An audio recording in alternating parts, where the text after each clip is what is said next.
white lines, vision, dreams of passion, blowing through my mind, and all the while I think of you. Oh, hi there. I was just testing out the sugar dusting for my mince pies. So, it's Christmas once again. And you know, it's about this time of year that my poo boy, Pablo, likes to give me lots and lots of gifts. So, with that in mind, I thought I'd sing a little Christmas ditty to celebrate the whole generosity of Christmas thing. Take it, boys. On the first day of Christmas, Pablo gave to me a porn movie on DVD. On the second day of Christmas, Pablo gave to me 2 ball gags and a porn movie on DVD. On the third day of Christmas, Pablo gave to me 3 sexy maids, 2 ball gags, and a porn movie on DVD. On the 4th day of Christmas, Pablo gave to me 4 gift masks, 3 sexy maids, 2 ball gags, and a porn movie on DVD. On the 5th day of Christmas, Pablo gave to me 5 cock rings, 4 gift masks, 3 sexy maids, 2 ball gags, and a porn movie on DVD. On the 6th day of Christmas, Pablo gave to me 6 horse fillet and 5 cock rings, 4 gift masks, 3 sexy maids, 2 ball gags, and a porn movie on DVD.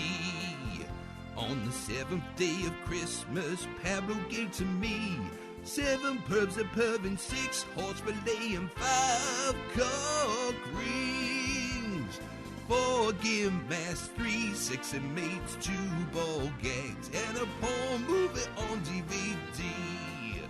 On the 8th day of Christmas, Pablo gave to me 8 whips a lash and 7 pubs a pub and 6 horse fillet and 5 cock rings, 4 gift masks, 3 sexy maids, 2 ball gags, and a porn movie on DVD. On the 9th day of Christmas, Pablo gave to me 9 dances thrusting, 8 whips a lashing, 7 pubs a pubbing, 6 horse fillet and 5 cock rings, 4 gift masks, 3 sexy maids, 2 ball gags, and a porn movie on DVD. On the 10th day of Christmas, Pablo gave to me 10 shiny butt plugs, 9 dances thrusting, 8 whips a lashing, 7 pubs a pub and 6 horse fillet and 5 cock rings, 4 gift masks, 3 sexy maids, 2 ball gags, and a porn movie on DVD.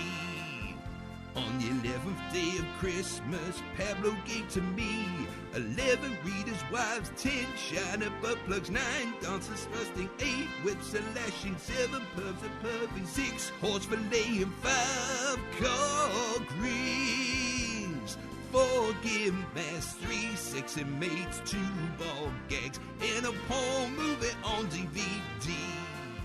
On the 12th day of Christmas, Pablo gave to me 12 keys of cocaine, 11 readers' wives, 10 shiny butt plugs, 9 dancers thrusting, 8 whips a lashing, 7 pubs a pub and 6 horse fillet and 5 cock rings, 4 gift masks, 3 sexy maids, 2 ball gags, and a porn movie on DVD. Yeah. Good night, everyone. I got all this shit last. Hello, and welcome to the Blackdog number 220. 220. Howdy ho, kids!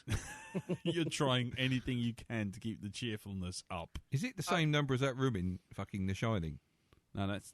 You asked me that 213, that's it, yeah. 237. 237, okay. 321. 321. Dusty bin lurks inside with riddlesome enigmas. Yeah. Now, if I said I sat by the sea, that could mean Eastbourne. However, by the sea is by bee, which means bee is a beehive. You've won yourself a trip to a honeypot. It's those clues were written by the same people that used to do the clues on fucking Adam West's Batman, right? For the fucking Riddler and shit like this, you know? Let's see, Robin, he's got a packet of Lego bricks. That must mean he's gone to Tesco's. The fuck do you work that out, Batman? Because Tesco's is owned by a Swedish subsidiary, which just happens to be a part of the company that owns Lego. It's simple, Robin. No, it came in a Lego shopping bag. Oh, to a Tesco shopping bag. Hello, everyone. Anyway, yes, it's going to be one of those episodes. I'm Lee. I'm Darren. I think. I'm Jim. And I am Elton. And this week, we'll be having a bit of news, bit of chat, a shitty superhero if I can find one. Hooray. Profanosaurus. Yes. Hey. And then finally onto our final cynical Santa movie season to finish up the year with National Lampoons Christmas Vacation. So, before we get on to that joyous moment, let's go around the table, find out how everyone's been around the virtual table. Who wants to go first? I'll let someone else go first. Okay. I think our weekends kind of overlap a bit. Yeah, they do a bit. So, yes. Yeah. Jim or Elton, you must fight in the pit of eyes. Oh, me. Yeah. Oh. Elton, yes. Excuse me. I got on, my hand out the hardest. Just me. You got your hand up the hardest. Yes. Jizz you. What? Wow. The high, yeah. Yeah. Hi. Khaki party. Okay, McManus. You with the flattened rat. Come on. Okay. Well, today I found a vacuum cleaner graveyard and ended up making the vacuum cleaner human centipede out of it. I think this will end in tears. Surely, you bury the vacuum cleaner, then it comes back to life, but it's evil. Isn't this how these things work normally? Yeah, isn't there a monkey paw or something involved usually? If I had a felt tip pen, I would have drawn a little goatee beard on Henry and turned him into evil Henry. That'd been awesome. So was this evil Hoover graveyard? Was it actually a graveyard or no? It was just a job. I walked in. She went, "Oh yeah, watch the Hoovers," and I was expecting to see like 2 there maybe, but there was 10 at least, and there was just a tangle of noses, or what we like to call the hoses that we use to suck up the stuff. But it was all Henrys and Henriettas and Jameses, all dead, but all smiling still. It was quite morbid. That's one zombie apocalypse you want to happen, though, isn't it? Right, the Hoover zombie apocalypse, because they just clean up as they go along. Fucking hellfire! Night of the Living Dyson. Yeah, it's full of balls, and the film sucks. And also, my son was off school on Monday, and so we had a sick day. And what happens on sick days? Xbox. You get chicken soul for the chicken soup for the soul. Chicken soul for the soup. You made soup out of a chicken soul. Yes. Chicken Soup for the Soul movies, and I ended up getting Empire Strikes Back out, but the original cut. Nice. No special effects or anything like that. We've got like a box set of the special editions and the original cuts as well. And it still looks as good as what you remember. Yeah. So has he seen Empire before, or is that? He's seen bits of all of them, but it's just piecing all the jigsaw together. But he sat there just on the edge of the seat all the time. Oh, hey, you're supposed to be sick, mate. Yeah. Yeah, well, that's always the way, though. You can't be cynical, Dad, about a sick day. Oh, no. I loved it. I thought it was brilliant. Well, that's right, as it should be. It's bloody excellent, sick days. Yeah, definitely. But I was amazed on how good it looked. Because I'm used to the special editions now, which annoys me. Yeah. And I think just watching it, the original again, you see how bad the snow speeders are, but you kind of love them because they look a bit ropey. I kind of like that. So and the slightly transparent cockpits. Yeah. I was looking out for that time this time round. I never noticed it until they cleaned it up. Yeah, I know. And then it's suddenly like, hold on, something's different about this. Oh shit! That's why I could see an AT-AT right through the middle of them. Yeah. Oh well. Yeah, that was my week. No, that was it, was it? Yeah, that was pretty much it. Cool. Okay, that's fine. Right, then we shall move on to Mr. Jim. How's your ongoing fungal death infection of the throat going on? Well, I finally got test results back from the doctors. You said, it's just normal. Oh, well, that's no use to me then, is it? Because I actually got these Monday after having the test last Tuesday. Right. By which point, and since it served its purpose because in Sod's Law fashion, actually, Monday my throat was actually starting to feel better, so that was good. So yeah, so I was pleased with that. I also saw some Living Legends at the weekend. Really? I don't remember us coming up to Darlington. Yeah. Sorry, go on. Well, yes, I went to the annual family trip to the pantomime, which was the Chuckles in Oz. Oh no! Oh yes! The Chuckle Brothers. Oh yes! Oh, crying out loud! Oh dear! I saw him in Bromley once. Walking down the I have high to say street. that actually the pantomime was a bit of a mixed bag. Yeah. Mainly because they hadn't really pantoed up the Wizard of Oz.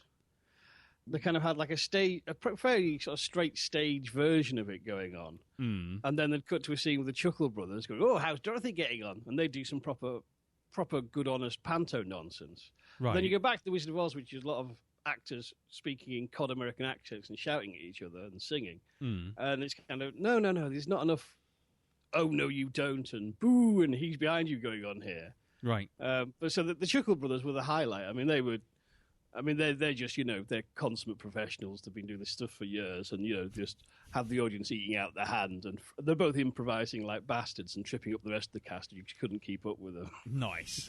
Which is always, and try to trip each other up as well, verbally and physically. Nice. So that was fun. But what's interesting, they had 3D sequences in this pantomime. Right. Now, two in Well, isn't each it naturally act. 3D anyway? I mean, we don't live in 2D or anything. We kind of are in 3 dimensions. So Yeah. No, I don't know. I don't know. I can't go along with that. Go on, Jim. it sounded like a bit of a con, that. Well, now this is properly, kind of the backdrop turns into a screen, and you have a screen, and you have like a sequence of sort of going into the Wicked Witch of the West's castle. Right. Which is all kind of computer animated, and you're sort of skating through the walls and going through sort of tangles of thorns, and then dirty Greek spiders leaping out of the screen into your lap, and ogres reaching out and having their hands right in your face. 3D effects. Oh yes. The old. Proper sort of old at this school pencil. theme park 3D. In fact, which was tremendously fun. However, really.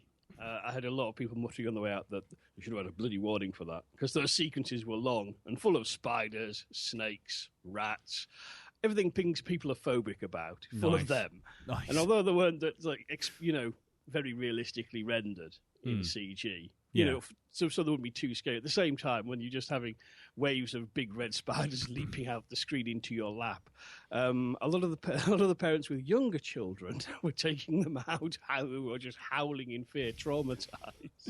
And then Jimmy Savile appears at the very end, and it's like the ultimate scream at the end, the finale.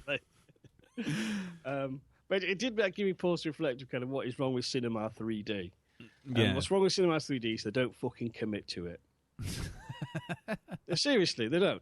I mean, because this was really proper, we will poke you in the eyes. Look at this, a big bloody devil is reaching out, leaning over the audience. You know what I mean? It's sort of like his hand looks to be inches from your nose. Yeah. I mean, that's committing to it. 3D films, the trouble there is, they go, "Oh, it looked crap in 2D, so I won't do that. Oh, okay, some depth. Isn't it beautiful?" No, give me something fucking right in my face or don't fucking bother. I'm very much come out of that pantomime thinking, no, yeah, that's what 3D should be about. Yeah. If I'm ponying up the extra money, you poke my eyes out. You make the effort. Yeah, everything has to be a stick. Yeah, it's just, you're gonna go down this route. Let's at least do it fucking properly. Fair enough. Do you think gravity would have been improved much by sort of constant spanners flying at you?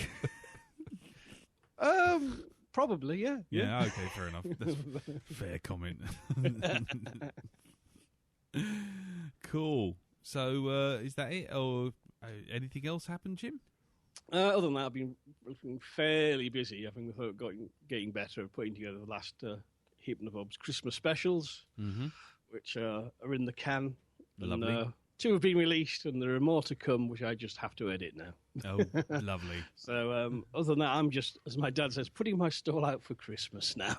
Yeah. I'm going to get things wrapped up the next couple of days, and then that's it. I'm not doing nothing till February. Nice. Excellent. Cool. Well, Mr. Barnard. Well, Mr. Metcalf. Do you want to do the shared experience first, or do you want to do that? I'll talk about the shared experience in a minute, but I mean, apart from the shared experience, which we'll go into in a second, about the most exciting thing that's happened to me this week. Yeah. Happened today as I was walking past Liverpool Street Station. Yeah. There was what I can only assume was an interesting piece of street art. Yeah. Going on. Yes. This guy had laid a violin on the floor. Is that a euphemism?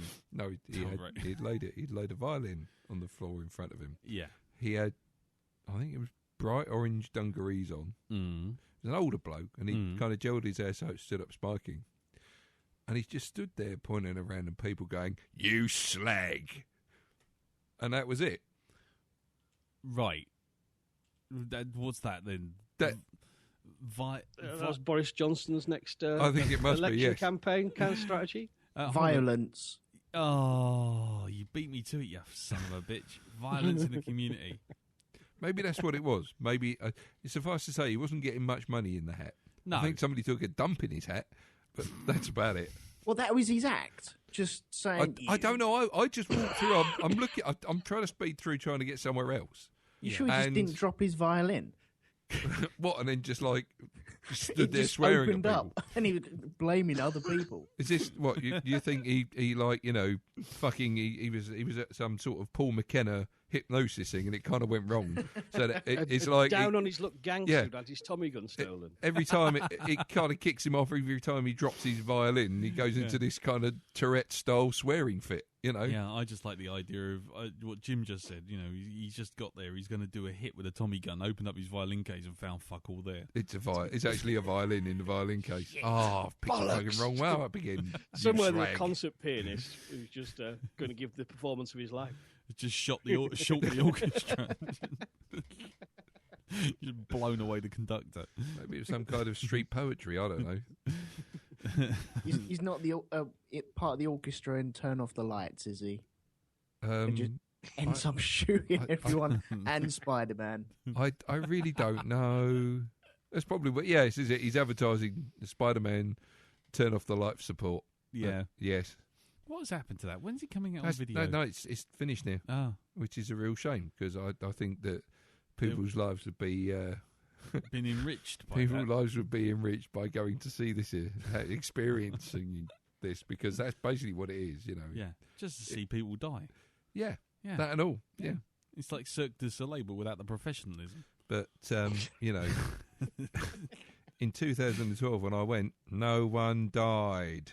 That's why it failed. That's why it failed. Yeah, there were no injuries. I did get my picture taken with Spider-Man. It was me, Laura, Sean, and Melissa. He was in a cast. Yeah, not with the cast. I think so. It was just like random Spider-Man. Yeah. Can you get a random Spider-Man? Ray. That's a random I've been random Spider-Man. Yeah. I don't know, unless this is like a tango thing going on. Yeah. You've been tangoed? I don't know. Move on. This is boring. Yes, it is. But no, the other thing that happened to me this week, of course, the shared community experience. Yes. Was of course the pub on Friday, which was myself, yourself, Laura Org was there as well. Oh, he was there. Yes, my friend Kirsten had come along as well because it was her birthday the next day. So. Oh, you didn't tell me that. No, I got her. She's a big Star Trek fan, so I didn't know that either. I combined two of her loves in life. I got her this USS Enterprise D that's actually a bottle opener. Nice. The body of it sits on the fridge, and you do a saucer separation, and then you open the bottle with the actual saucer section. It makes a noise when you do it, and you just put them back again. It had a great big magnet on the bottom of it, so you can stick it on your fridge. Nice. Yeah, pretty good. Yeah, because the only thing I knew about Kirsten was that she's not showing you her boobs. No, she hasn't shown me her boobs. She's shown everyone else the piercing in her boob, but not me. See, that's the only thing I learnt about that evening. Well, she hasn't shown you her boobs yet. No, I learnt that as well. Yeah. Yes. There you go. But give me time, he says. Give me time. Not yet. Not yet, no. Well, yeah, these things take time. Anyway. But yes, okay. I'll describe the scene when I walked in there. Now, normally it's like, oh, it's Bone only showing up. I walked in there this time, and there was your good self. Yes. Sat at the table with Yes. Org, and Andy was there. Mr. Placides, he was there as well. Yeah. Mr. Thompson was in there. Martin Thompson. Yes, Martin he was Thompson. But I walked in, and it's like we've got two people sitting at the table, these strangers, and I'm thinking, oh, these must be somebody that Org's brought along. But no, ladies and gentlemen, no.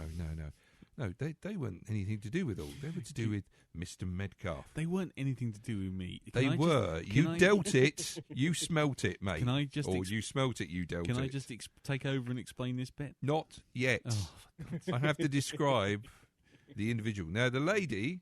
I mean, they were both dressed head to toe. Literally. Well, okay, from the neck downwards in leather. Now, the lady, of course, looked like rock chick on a night out.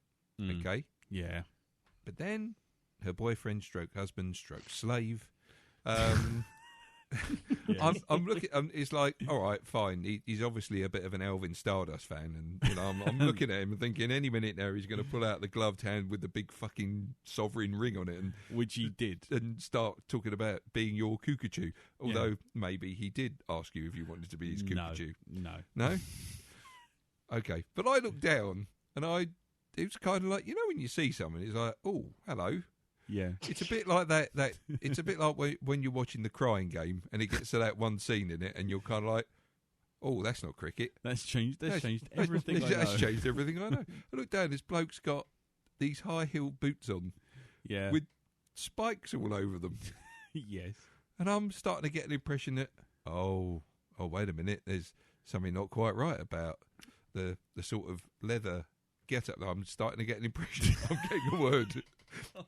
In fact, I got two words. I got swingers party. That's what I got from that lot. Yeah, well, I got an image of car keys going in a fishbowl. And knowing you're like, you'd always get the Mini Metro, or the Skoda. I'll get the C5. The C5, yes. Or the fucking whatever it is that standy up device thing that Segway. Segway, that's it. Yes. Shit. Right. Can I just fill in the blanks just before that? You can fill in the blanks. Okay. Basically, there's me and Norg. We're having a drink. Yep. And basically, we're holding like two tables for everyone who's coming along later. Now, we've been there since about 4. These two turn up, and I have to say he looked like the gayest sailor in the village. It was like he looked like a sailor. How many sailors do you know wear black leather? No, he had Blade the sailor. No. He had this hat. Did you see his hat? I've just got an image of Elvin Stardust on the bridge of a fucking boat, pointing at icebergs. Exactly. But he had the cuckoo and us come up. You. Just remember, number one, if while I'm away, if you hear cuckoo starting up, just look at where Elvin's pointing. All right, he's our early warning system for fucking icebergs. The Alvinometer. It's a standard bit of kit for iceberg detection. The Alvin of it, just brilliant. Yeah, we got one coup. So turn 10 degrees to the left. Cuckoo. He stands in the cuckoo crow's nest. So Something on starboard by, Captain. Cuckoo. Oh no! bug, it's an iceberg. We like to boogie and jitterbug. Anyway, So you've got Elvin Stardust. Go on. So Elvin Stardust on joined the bridge, at the table. on the bridge of the Red October. Yes. Now he had this hat that looked like he was either a leather chef or What? A leather chef? you know, like a sort of Fucking hell, the Muppet Show takes a bit of a dark turn all of a sudden, It doesn't was. Do you know That's like? Meet the Feebles. Do you know like? it? No, you know like you know that the hat the Thunderbirds wear. Did you see? Actually, yes. Like a cone hat Yeah, thing. no, I know the one. The I sailor's know hat. the one you mean. Yes, yeah. So he's wearing this leather. He's sailor's wearing. hat. He's wearing his very. So we're talking. He's actually a very kinky Thunderbird. Yes, he's like the guy they stick on Thunderbird 5 orbiting the Earth because they don't ever want to go. That's why they stick him on the fucking That's Thunderbird right, 5 yeah. orbiting the Earth. Exactly. Yeah. Keep They- him away from fucking little Lily, Yeah. Tiger Lily, Yeah. and the rest of the Tintin. kids. Yeah, Tintin. Yeah, keep him up there. Yeah. So he can't. So they're standing there, and the pub's getting slightly more full, and these two just stand there, and they look at us, and they come back over with like 2 glasses of wine, and they look at us and just say, "Can we sit here?" And I'm like, "Well, we've got some friends coming along, so we were holding the things for friends." And she just looks at us and goes, "Well, we won't be here long," and he doesn't really say an awful lot. Anyway. No, he doesn't, does he? No, so we stay quiet. He just looks. No, he just so He just they start stares. talking. They start talking, right?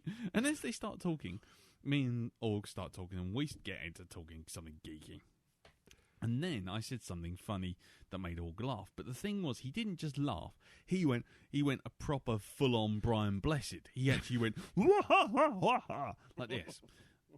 And I looked at him, and then I noticed that the woman sitting beside him, sitting beside Org, just made this kind of shazer, and I'm like, hold on, they're German. Anyway, and she's obviously reacted to his laugh. So then as we start to talk, and we were talking about something that was getting quite heated, and then all of a sudden she makes another comment and glances at him, glances at Org, makes another comment, and says, "Oh," and then she looks at this guy, and he tries to translate, and then she looks and she goes, "Loud," like this, and I'm thinking, this is all going to go a bit wonky any second now. It's at this point you turn around and say, "Excuse me, you asked to sit here." Yeah, well, that's the aggressive way of dealing with it. I just looked at them, I just went, meh, sort of shrug, and then Org looked at them, and he went, German. And that was it. Once he did that, he tried to start talking to them using all of his German phrases that he knew. How many is that? About 15, as far as I could tell from count. So now I'm standing there, and she's talking to him, and he's talking to her, and this conversation's kicked off, and I'm like, okay. And then Org's friend Boz turned up, Yeah. and I said, sit down, take my seat, and I got up and walked off. Never came back again. Yeah, never come back. Went to the station. And got on the train. then Andy turned up, and so Boz and then Andy sort of made these kind of like gestures to kind of move away to a different table, and then Laura turned up, and the same thing happened, and Martin turned up. Anyway, turns out the funny thing was that Boz wasn't really saying anything that I could hear or anything I was kind of engaging in, and the woman started talking to him, and then she started asking us sort of like what we all did, and then Org said, "I'm a reverend," and the other guy, Boz, turned around and said he was a skydiver. And she started saying, "Bullshit, you're not a skydiver." And then she looked at me, and I said, "I make spaceships and blow up." And I expected her not to believe it.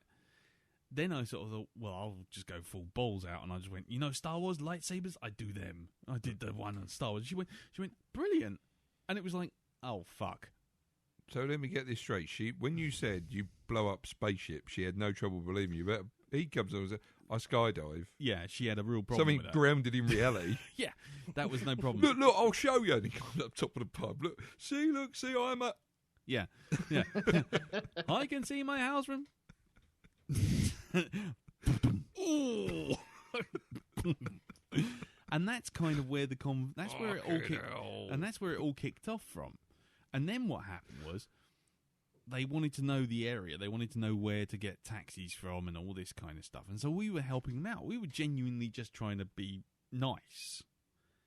Then what happened? Start World War III. Yeah, not start World War III. Not start with that, oh, you don't like us being noisy, then fuck off. And then they started conversing, and the lady and all really had this conversation going. So I'm stuck with Heinrich the gay sailor, and I thought, and I just thought, okay, fine. I'm gonna make the punt. I'm gonna just come out and say it because he's sitting Coming there. to Captain Pugwash in 2015. Heinrich the gay sailor.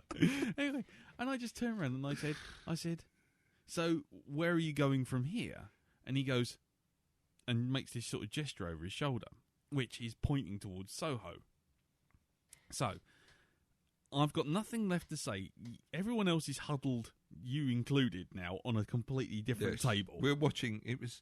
What did I say to Andy? It was like, remember that episode of Doctor Who where they're watching. They turn up on a spaceship or a space station. They're watching the last day of planet Earth. Yeah. You know, as it burns. You know that bit. It was kind of like that. I'm sitting there watching this, and it's like watching the planet burn right before my eyes. Well, they hadn't done anything wrong, and they were thoroughly pleasant people, so I thought I didn't have a problem just because they were dressed up funny. I mean, fucking hell, you go to Nine Worlds and talk to people. Christ Almighty. Yeah, and exactly. Yeah, and that's how I was. So I was just like, yeah, and these people will just come over here. But what I wasn't expecting, because he suddenly gestured towards Soho, so I thought, okay, well, I know where you're going. You're going Torture Garden, or you're going to one of those leather places. Fine. So I went, oh, so you're Torture Garden. And he suddenly saw me as a kindred spirit. And that's where it all went a bit wonky. The safety word is banana, Lois. Yeah.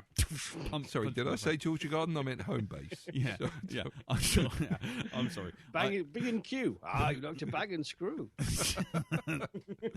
And so that's where the whole thing started to look a bit wonky. So I'm like, well, no, actually, go Camden. Go Camden. There's whole swathes of people dressed exactly like you, and you wouldn't get so much as a blink. Yes, your people are there. Exactly. And then I tried to tell him where to go there. And that was essentially the whole conversation, except then he decided to tell me his entire life story, which turned into how he's like a pillar of the community. He's a dermatologist, and all this kind of thing. And he fucks sheep. You know, actually, apparently, he's married, but he takes her out, and she's a mistress, and takes him out, and she lives in Berlin, and he lives in Bonn, and wow, it was an eye-opening experience from there on in. I mean, I can't remember the whole lot of it, but all I can keep remembering is looking over to one corner and seeing you, Andy, Martin, and Laura all just staring agog at me. And then I look the other way, and there's Org basically trying to come up with another German phrase while talking about ecumenical matters to a leather mistress. It's funny the conversations you have down the pub, isn't it? It is. So, yeah. It didn't really go much further than that. I found out that they were into leather and they were having a... Yeah, exactly. Hard to believe, I know. And they were having some kind of extramarital relationship that they were quite happy with fucking each other for the last 9 years. Hmm. But because he was a world-renowned dermatologist who lived in Bonn and he's got a whole social circle there, he doesn't want to move. It's a bit like Steve Martin in Little Shop of Horrors back home. Yeah. I can just see it. Actually, he did look like that. He did have that sort of Steve Martin air about him. But the one thing I couldn't work out, and then obviously the dermatologist thing figured it in. I'm a skin specialist. I've got a talent for making skin rot. Anyway, and you will be my little butthole. Have it now. Anyway, all I was going to say was he looked a lot younger than me and Org. Really? Yeah. And it's like, Oh, well, of course he does. Dude, because no, he's like no, a he fucking- looked older than Well, you. that's probably just me just going, okay, fine. He looked a bit drained. Did he look 65? Is the question. I don't think he did. I thought he looked like 50. Well, he was probably about 55, 50, round about that's what No, I did. he But was- he looked older than you. He was 65. He was 65. Mm. So give him his due. 65-year-old leather fetishist taking his mistress around London. But anyway, yeah. So while it was the strangest, most surreal experience I've had, didn't even come close to watching Martin Thompson and Org trying to do a Groot dance outside the M&M peanut store while you sang fucking sang Michael Jackson at them, which I have video evidence of. Saying Michael Jackson at them. Yes. What, like really angry? No. You were like, "Oh, baby, I just had to let you go." And then there was a drunk Reverend and a drunk Martin Thompson waving about like baby Groots outside an M&M's. So Who came over and pistol whipped us? Oh, not that Eminem. Right, okay. yeah, Because see, strange the things happen when you go down the pub. it is. So on a weird shit-o-meter, it sort of started about a 9.5 and sort of went up to about a 9.7. Excellent. And the last half was involving you and Org wanting to kiss everyone, and Yeah. He came for me a couple of times. I managed to just turn the other way there. yeah. Got the face out of the way. So who was the weirdest person? A reverend who wanted to kiss everyone, spoke German, and then danced like a baby tree outside an M&M shop, or some people just wearing leather. I still think there's all the other shit that comes with it, so I still think he's got a way to go before, he reaches their level. It's all about perspective, my Stranger meter. friend. Stranger danger. It's all about... Stranger danger. Now then, jingly jangly jewelry. Anyway. Stay clear of awkward social situations with the new Blackdog Alvinometer. Cookie chew. See, they could have had him. Things would have been much better in Alien had they had him instead of the fucking motion tracker. They could have had the Alvinator. Cuckoo. Can you imagine him and Dallas crouched in a fucking tunnel? Cuckoo. It's a full cookie stew. Get out of there. Cookachoo. We like to boogie. Oh shit. No, that's T-Rex. Oh shit. It all sounds the same. He did. No, Elvin Stardust did the same song. He just changed the lyrics slightly on everything he did, and the same pose. Yes. And those sideburns, all beauties. Yeah, Great big Wolverine's moss chops. Yeah, well, he's Wolverine's dad. That's who Elvin He looked like Stardust he is. ate Wolverine. Yes, But anyway, indeed. then what else? Oh, the only other thing I've done this week is I went to see Blade Runner at the IMAX. Oh, how was it? It was glorious. I went to see it with Mr. Palastides, who Which version? it looked like a new version of the Final Cut. Oh, right, okay. So it's a new version because there were bits that I hadn't seen before. There was a little bit of extra gore. Yeah. The audio had been cleaned up and some dialogue had been re-recorded to make it so that it wasn't 6 replicants with one getting fried on the fence, implying that there was 5 left. Yeah. Which Bryant says right at the beginning. Now he says the 2 get fried on the fence, so there's only 4 left. So all the 4 that you goes after are all the 4 that he gets. So there is no kind of mystery as to who the 5th replicant was? No. So now the whole Deckard thing is a completely different kettle of Well, fish.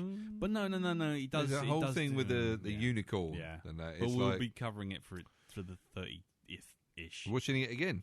It's on the list. Of course, yes, indeed. But don't worry, that's in April when it actually gets a full cinema release. Oh, right, okay. Because that's what this is all about. Anyway, so bloody hellfire though. See the whole thing 70 feet across on a bloody humongous IMAX screen is amazing. And then we went to the BFI bar afterwards and paid 15 quid for 2 white Russians. That's the drink. Yes. And I got them. I got mine. And it was like for me and Andy, and that was fine. We sat outside and drank them. And then Andy went and got them, and he had more Russian than white, and basically the drink actually kept separating. There was that much alcohol in it. And, yeah, by the end of that, it was like, we're going to the McDonald's. Keep stirring, keep stirring, keep stirring. Exactly. It didn't look like White Russian. It looked more like strong chocolate milk. Eee. But it was lovely. And I would recommend getting drunk on White Russians to anyone, because when you burp, it really smells nice. Anyway, that's just me. Otherwise, been working. That's about it, really. Boring. Shall we do the news? Let's do the news. Such a sigh of resignation. Tell me lies, tell me sweet little lies. We examine these mysteries to determine, are they bullshit or not? Right, Star Wars 7 pointless, useless, rubbish news now. So let's just try this. Let's just try this out. Feel free when you feel like you want to jump in. Right? BB-8. No, you're reading them out wrong, mate. Poe Dameron. Stop right there. Stop right there. Kylo Ren. Derek Jacobi on the line now and get him to recite them in the style of In the Night Garden. Okay. BB-8 is on the move. Poe Dameron is in his X-Wing. With the oogly poogly. Yeah. Kylo Ren ignites his lighty-whitey saber. Rhea is on her speeder. And Finn is on the run. Tombly-boos, where are you, Tombly-boos? Yes, it's the utterly pointless fucking news released via what looks like bubblegum cards of the names of the characters. Yep. None of which means shit all to shit all. Shamtuli Tac waters his garden. It's the Pinky Ponk. Hello, Pinky Ponk. So, Pinky Ponk. Darth Pinky Ponk is going up the Oggly Boggly round the Wibbly Wobbly tree. And I am the master. No, sorry, anyway. So, Spoiler.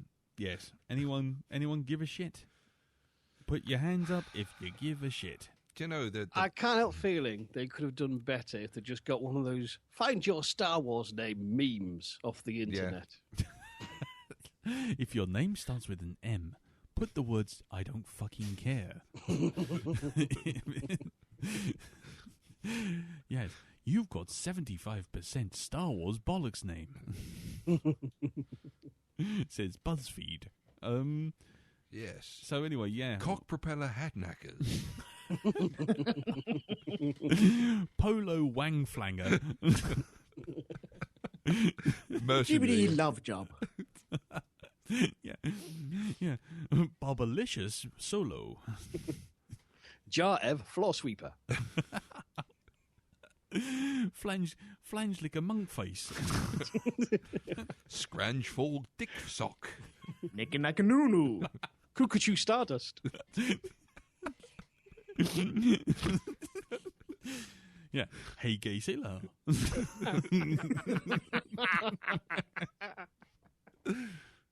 Some young guy. What come through that?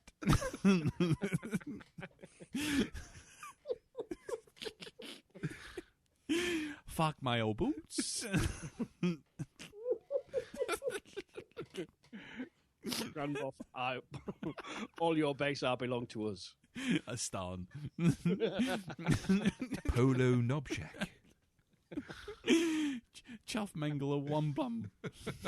Chumbawamba Jiffhead. Preston Chuffbutt. Chuff stuffer ding dong. Tit two. C3 piss off. Well, that's the A4A3. I needed that. Clam wrapper chumlum. Bacon handler shaft rubber. And of course, not forgetting Disco Bernard. And Jeff. Yeah, Jeff. Are you Jeff As Vader? himself. Yeah. Are you Jeff Vader? No, I'm not. Yes, I'm Jeff Vader. I'm Jeff Vader. Yeah. Quimble Snapshot Fub. We should just write to. I mean, we can make a fucking mint out of this. We can just go work for Lucasfilms, making up names Firkin for Oven its Glove. characters. Fucking oven glove. Fucking hell. His brother Merkin. Yeah. Merkin fish breath. Right, we have to make one of those memes up then. No, we We do the letters of the alphabet, and we'll just put random fucking words. No, next all to you each got, one. all you got to do is just keep saying these things, and then Chris Johnson will magically produce a piece of software that will do He the whole certainly thing to will. the Star Wars thing, as if by magic. And just in now from Chris Johnson. Apparently, I'm spam for it a lettuce leaf. The notorious bounty hunter. Scourge of 12 systems. Yeah. So anyway, I take it none of us gives a flying. Make the kettle run in 3.5 minutes. Yeah. Not really, no. No. It doesn't really progress anything at all, does it? So, Not really. give it a year, then I might get excited about it. Yeah. You know, they're releasing a small teaser trailer like that. It really is a double-edged sword. In one way, it's kind of like, yay, there we go. They're only give us a little bit of stuff, not really telling us much. But then you get 1,001 fans just rehashing that one little thing until you get thoroughly fucking sick of it. Yep. Yeah. Fuck it. I don't care. I really don't.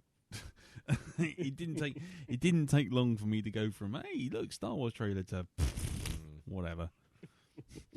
Yeah, as I predicted last week, I believe it wouldn't be long before they release something that everyone just go, oh god, yeah, whatever.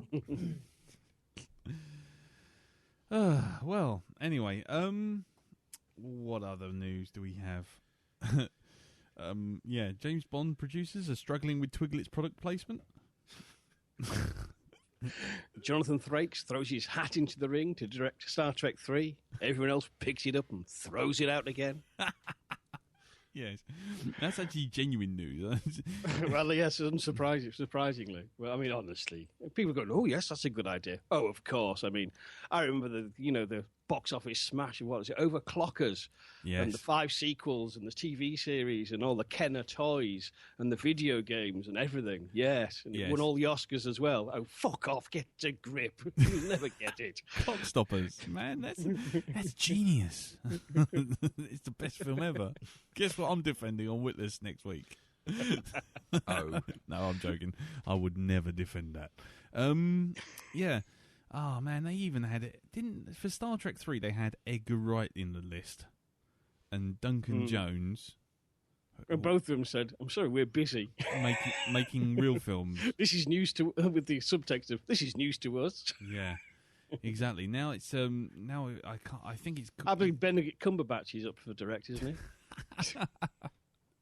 he? Probably. It's just in between his takes. That or Firkin Oven Glove. Yeah, clam wrapper lip face is on his way. Yeah. Sorry, Dale. Music by Max Rebo. Yeah, Schnozcumber wang face. Well, it's funny you should say that because You go on. according to the newspapers, Star Wars character names coming to a nursery near you. More on parents are to call their babies things like Poe and Kylo Ren, it has been confirmed. Disney has revealed the names of the characters in the new Star Wars film, provoking huge anticipation among empty-headed parents-to-be. Expectant mother Eleanor Shaw from Maidstone said, "We've been having such trouble choosing a name, but we settled on Dameron after the Rebel Alliance X-Wing pilot. A child's name is central to its identity, which makes it a perfect vehicle for us to show off our knowledge of pop culture. I suppose I could have changed my own name rather than brand my offspring for life, but I don't want to sound like an idiot." The 39-year-old career criminal Boba Fett, said, maybe if my parents hadn't been such naive attention seekers, I would have grown up to become a conjurer killer for organised crime gangs. So I used to picture that accompanies that article. It's just beautiful. Nice. That baby, look at that baby's face. Yeah. Well, we got Bond producers struggling with Twiglet's product placement. The makers of the new Bond film, Spectre, are struggling to incorporate Twiglets into their narrative. Director Sam Mendes says it's a nightmare, but Twiglets people ponied up a ton of cash. And now, when Bond orders a martini, he adds, and some Twiglets, please. We've got a contract stipulating X amount of Twiglets have screen time, which means that Blofeld has to offer Bond a bowl of savoury snacks every time they meet. Of course, Bond accepts because the purpose of the story, he loves Twiglets. They also sit there munching away, which is a bit kind of deflating the tension, but what the hell. This is almost as bad, though, as trying to convince the audience that a sophisticated international super spy would drink Heineken. So that's good. That's handy. But, so, there you go. I think that's about it for the news, isn't it? Yeah. Well, anyway, yes. Yeah, that's about it, I think. Well, there you go. Let's kill that. Clearly we have nothing to say. Right. So, it's just down to me to ask, have you seen this bit of paper before? You fucking love it.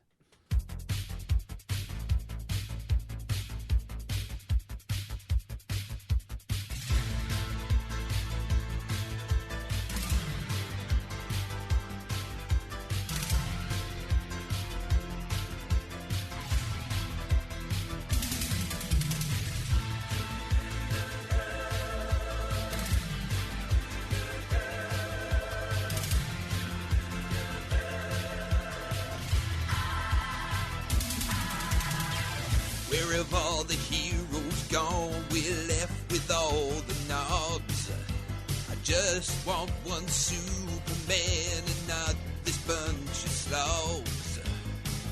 Not a single one of them could take on Mr. Freeze. They're so lightweight they could get blown away in a stiff breeze. The shitty heroes, the Spanish costumes are just a little bit too tight. They're not very cool and they're not very fast, and they're most likely die in a fight. It's shitty heroes.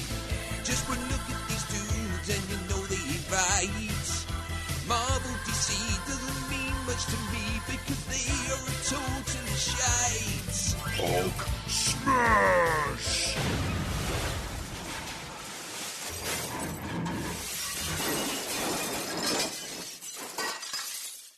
Puny lunch singer.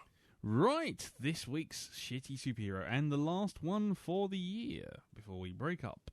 It is a character. He features in DC Comics. He's in a number of issues. He appeared in 10 issues, actually. And there's not a lot to say about him, really. He's a crime boss, a powerful crime boss in the Hitman universe. And he has a condition which makes it difficult for him to leave his hideout. The only thing I can tell you after that is his name, which might give away his condition. He's called Men's Room Louis. Right. Yes. I'm getting very nervous about Googling this one. Yes. Is this George Michael? No, it's not. It's not. Let's go out. It's let's go out. Yeah, no, it's Men's Room Louis. He's basically got uncontrollable bowels, and so therefore he's permanently attached to a toilet seat. How is that a superpower? What does he do? How does he commit any crime? He's a crime boss. Oh, he controls a whole army. Toilet? Well, yes, toilet. He controls basically everything. a bloke with the shits. Yeah. Basically, he's a bloke with the shits. So, there you go. Would you like to see a picture? Go on in. Does he sit on a stool? No. No. As much as I'd love to say yes. There's some absolutely cracking images. they're working the. Oh, there you go. Look, he's constantly got their. Here's a good line. What do you mean they've got a problem? He's got the shit sweats on. Yes, Look he at has him. the shit sweats on, and yeah, he's sitting there having a shit. Why does he bother wearing any trousers if he's always shitting himself? Seriously. Yeah. They're working their way towards me. Look at that picture. He's always got this kind of biting down on his own lip. Well, wouldn't you Look. if you were constantly holding it in? Yeah. There you go. So So is he always doing a number 2? he is always doing a number 2. He's always doing a number 2. He's always on the loo. But he controls an entire crime army. Yes. Yes. And every time he has a conversation, it appears he seems to be looking like he's sweating and biting down. He's got all that money. Have you that seen buys a an awful lot of toilet roll. Yeah, I was going to say, have you seen a picture, guys? Yes, I have, unfortunately. Maybe he was fine until he met Jimmy Savile and Rolf Harris, and they buggered him beyond fixing. Allegedly. Allegedly, yes, the Allegedly. cartoon character. Allegedly. Yes. I'm not getting into that conversation, not this early, without... There you go. That's the best one. That's the best picture. And I see this was in Hitman. Yes. So I wonder if he ever met Henry the Cushion or whatever. Oh, yes. Yeah, That, maybe. that classic character. was And called. maybe Danny the Street as well. No, that was Doom Patrol. Oh, that's Doom Patrol. That's right. Yeah. Yeah. He probably did meet Jeff the Pillow or whatever he was called. Probably. Though that probably wouldn't be the best of meetings. I'll be honest with you. 'Cause Maybe he was biting the pillow when his sphincter was opened up slightly. I think it's always opened up. I think a strong wind will create a different sound every day. Be like one of those sort of relaxation panpipes things. No. He's quite a cool looking character, apart from the fact that he's on the toilet. But I Really? I think he looks quite cool. Just pull your strides up, mate. And don't shit yourself from 1 second to the next. Yeah. Nice. Okay. Well, yeah.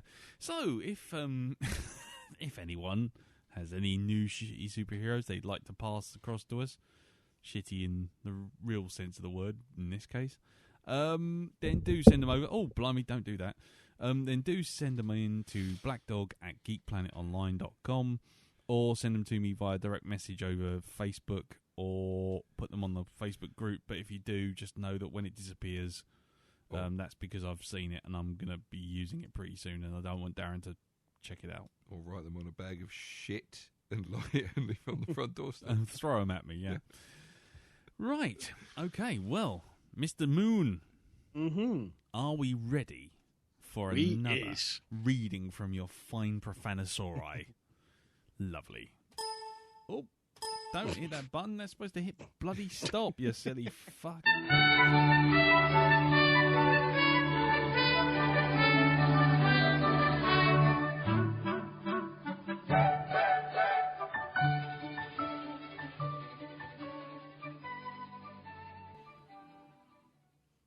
You'll be sorry. Aftermath. The resulting feeling of embarrassment and shame that occurs after imbibing too much of the festive spirit, and you end up trapped with German leather fetishists, drunk vicars, and amnesiac Michael Jackson impersonators.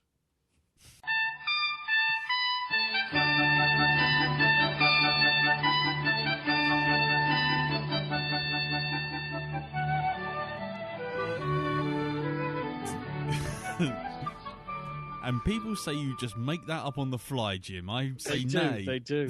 Shocking, isn't it? It's a real book, honest. I have to say golf claps, sir. Yes, golf clap. Golf clap. Golf clap. Okay, right. Right, so before rose-tinted specs, it's now time for what seems to be rapidly becoming a regular feature here on the Black Dog podcast. It is, of course, time for the one, the only...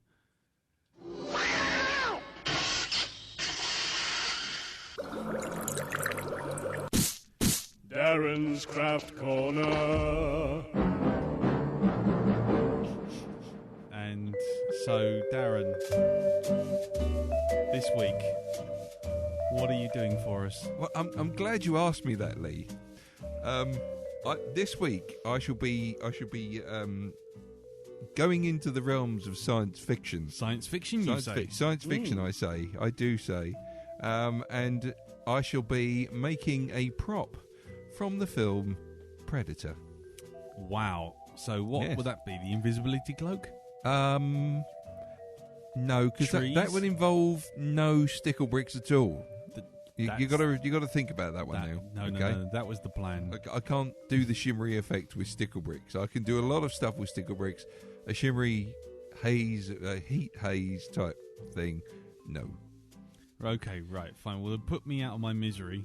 I'm going to do the Predator blades. I'm going to actually do a full-on handheld blade system from Predator. Predator blades. Right. Now the big question is: Do you want Fanny or do you want Billy? No. The big question is: Do we want retracted blades? Do we want Do we want normal? Do we want normal Predator blades, or do we want Paul W.S. Anderson's version of Predator blades, which means they're about 4.5 fucking foot long? What are we going to go with? Just normal Predator? Just old school. Okay. Keep it old school. Yeah. Okay. Just do Take normal. it back to the chopper. Okay, so I've already started. You've already started. I've already started proceedings by making the blades themselves. God, that's amazing. I'm genuinely astounded by that.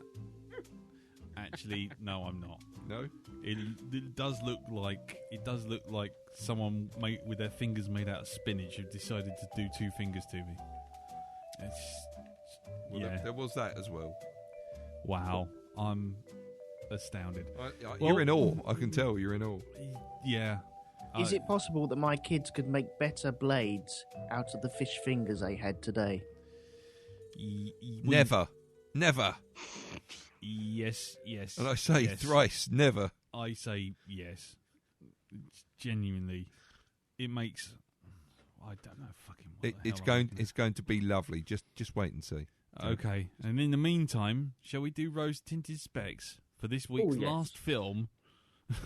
The last film of 2014, which is National Lampoons Christmas Vacation. I can't believe that. That looks like shit.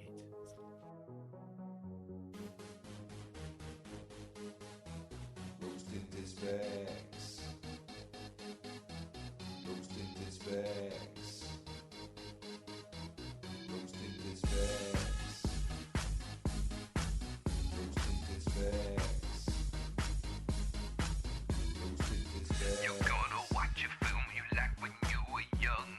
Sticking in the player, then send feedback when it's done. Has it stood the test of time? A classic even more? Or has the movie lost its shine, a cinematic bore? Is it still hot? Send me what you got.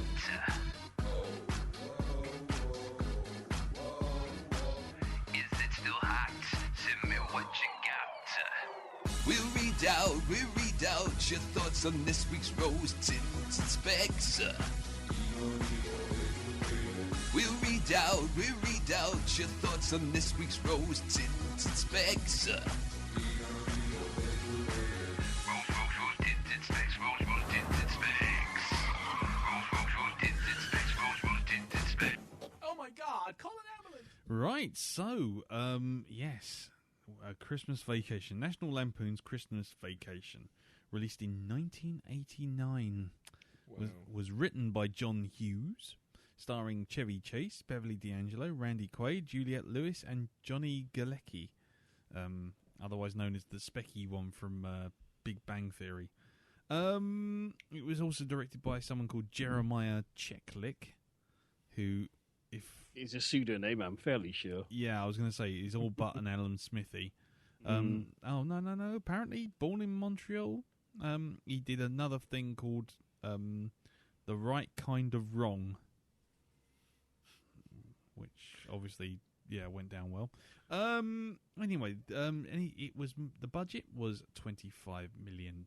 It was 97 minutes long. Anyone want to take a guess on how much it actually earned? 2.5 pence in a button. Okay, 2.5 pence in the button. This was the third one in the sequence, wasn't it? Yes. And people absolutely adored it, didn't they? Or the previous two. Yeah, I guess. I'm going to say north of 100. Oh, okay. Jim? 55. Well, it took $71 million on its release. So, not bad at all. It debuted number 2 on the box office while grossing $11 million in the opening weekend, just behind Back to the Future 2, which was released the same week. At the time of the film's release, the film received mixed reviews. However, many have since cited it as a Christmas classic. The review aggregator Rotten Tomatoes reports that it's got a 63% rating, positive, while on Metacritic it's got 6.2 out of 10. The entertainment magazine Variety responded positively to the film, saying it was solid family fare with plenty of yokes, and National Lampoon's Christmas Vacation is Chevy Chase and Brood doing what they do best, and despite the title, which links it to the previous flicks in the rambling vacation series, this third entry is firmly rooted to the Griswold family homestead. Janet Mason of the New York Times gave the film a less than glowing review, saying it's a third look at quintessentially middle American Griswold family led by Clark, and the very patient Ellen is only a weary shadow of what them former selves in National Lampoon's Vacation. The best thing about this film that this film does is bring back Cousin Eddie, the wily, scene-stealing slob whose disgusting habits are the source of considerable amusement. Roger Ebert gave the film 2 stars out of 4, saying the movie is curious in how close it comes to delivering on its material. Sequence after sequence seems to contain all the necessary bits for a joke, but it seems to be well on the way towards a payoff, then it somehow just doesn't work. This is the only sequel in the Vacation series to have spawned its own direct sequel, which was a made-for-TV 2003 release entitled National Lampoon's Christmas Vacation 2 Cousin Eddie's Island Adventure, which starred Randy Quaid and Eric Idle, who played the biker in the European Vacation, returns as British man on plane. That's it, really. That's the entire Wikipedia in a nutshell. So, who would like to go first on this film? Well, who's seen it before this?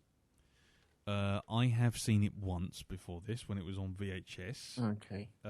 What about you guys? Darren's away with the fairies. I've seen it. Yeah, how many times have you seen it? Once, maybe twice. Okay. I've seen bits of it many times. I think this might be the first time I've actually seen it all the way through. One of those films you just keep catching on telly and seeing one half of, then the other half of. You know what I mean? Yeah. It might be I'm sure I must have seen it all the way through at some point before, but I'm bugging if I can remember when. Obviously made an impression. I think I know where these reviews are going.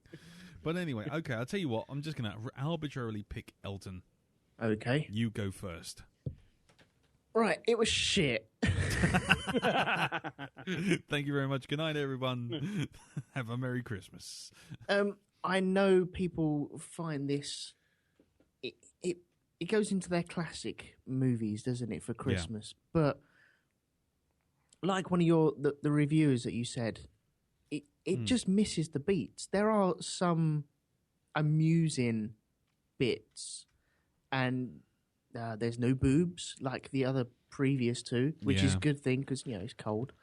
There's the obligatory car jump, which is cool, but apart from that, it doesn't. I just didn't get any fun spirit from it or anything. It just was a bit wet. Is it Randy Quaid? Yeah. He just playing the same character again and again in movies, isn't he? Yeah. It's the same character as in Independence Day. So redneck. Yeah. For what it's worth, at least at some point he's going to fly up the spout of a spaceship and explode, and you'll never see him again. Well, it could be the exact same man. It's just, 10 years later, he has lost his wife and he's out in the outback with his kids. Nice. Actually, you know what? There you go. There's a conspiracy theory for you. That I can go along with. Yeah. Darren mentioned the slide thing. Oh, didn't he just? Yeah. How many times have you mentioned that fucking scene? That's why we did this. Yeah, exactly. It got a little titter from us, and that was it. I just found it a bit wet and a bit. It was trying to be funny, and it just wasn't really working for me. No. Okay, that's fine. Do you know what? We will return to this, Elton. Don't worry. I'm gonna pick Darren now, Mister. It's got a sled moment in it that makes me laugh every time. Barnard. That's the only reason I said let's do it, and that because it's got Christmas on it. And I thought, yeah, what the hell? So, how did you find it this time, Mr. Barnard? How did I find it this time? Yes. I don't know. It's kind of. You didn't watch it, did you? No, I didn't. No, no I did watch it. Yeah. No, I couldn't put anybody through this torture and not watch it myself. So, because that would be very wrong, and I would be lynched. I have a knife. You have a knife. You have a knife. Yeah, go on. I have a machine gun. Ho ho ho. Yeah, in fact, that's what I did. I watched that instead. You watched Die Hard instead. I watched Die Hard instead. Son of a bitch. What can I say? I didn't. There were a couple of things that made me chuckle in it. Mm. I think it was the bit with the cat when he put the power in, and you hear and then just like these 2 seconds of flame from underneath a chair. That made me laugh, just because it was just such a sort of. You knew it was coming. I mean, they set up the joke, but there was that. There was the sled scene, of course. Always makes me laugh with that fail. Just that one little bit when he just pushes off, and it's that. Right. That's the thing that makes me burst out laughing. Just a firework down a hill. Just a firework. Just that, because it's such an unexpected thing to happen. It's such a, it's so sort of like, wah! Okay. The rest of it, though, yeah, a bit of a damp squid, really.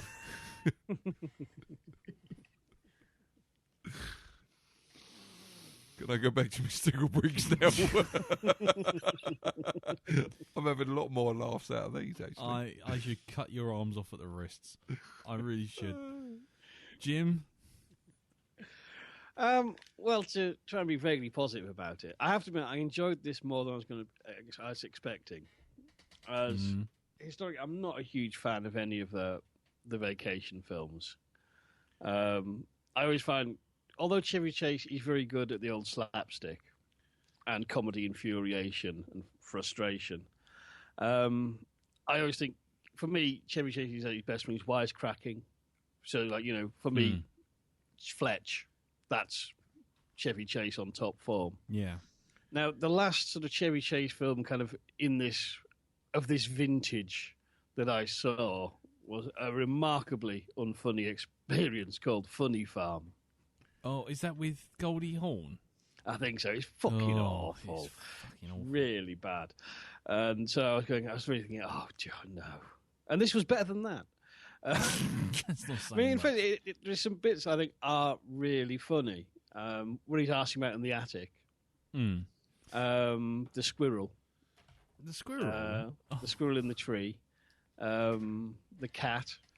But generally, I feel that, like Ebert said, it has all its toys lined up, and it never quite pays off.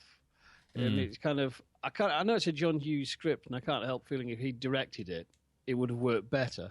Yeah, because there is just that to say the essence of comedy is in timing, and this was really lacking in the timing. It was just hit and miss sort of sketches loosely linked together, and it never really delivered.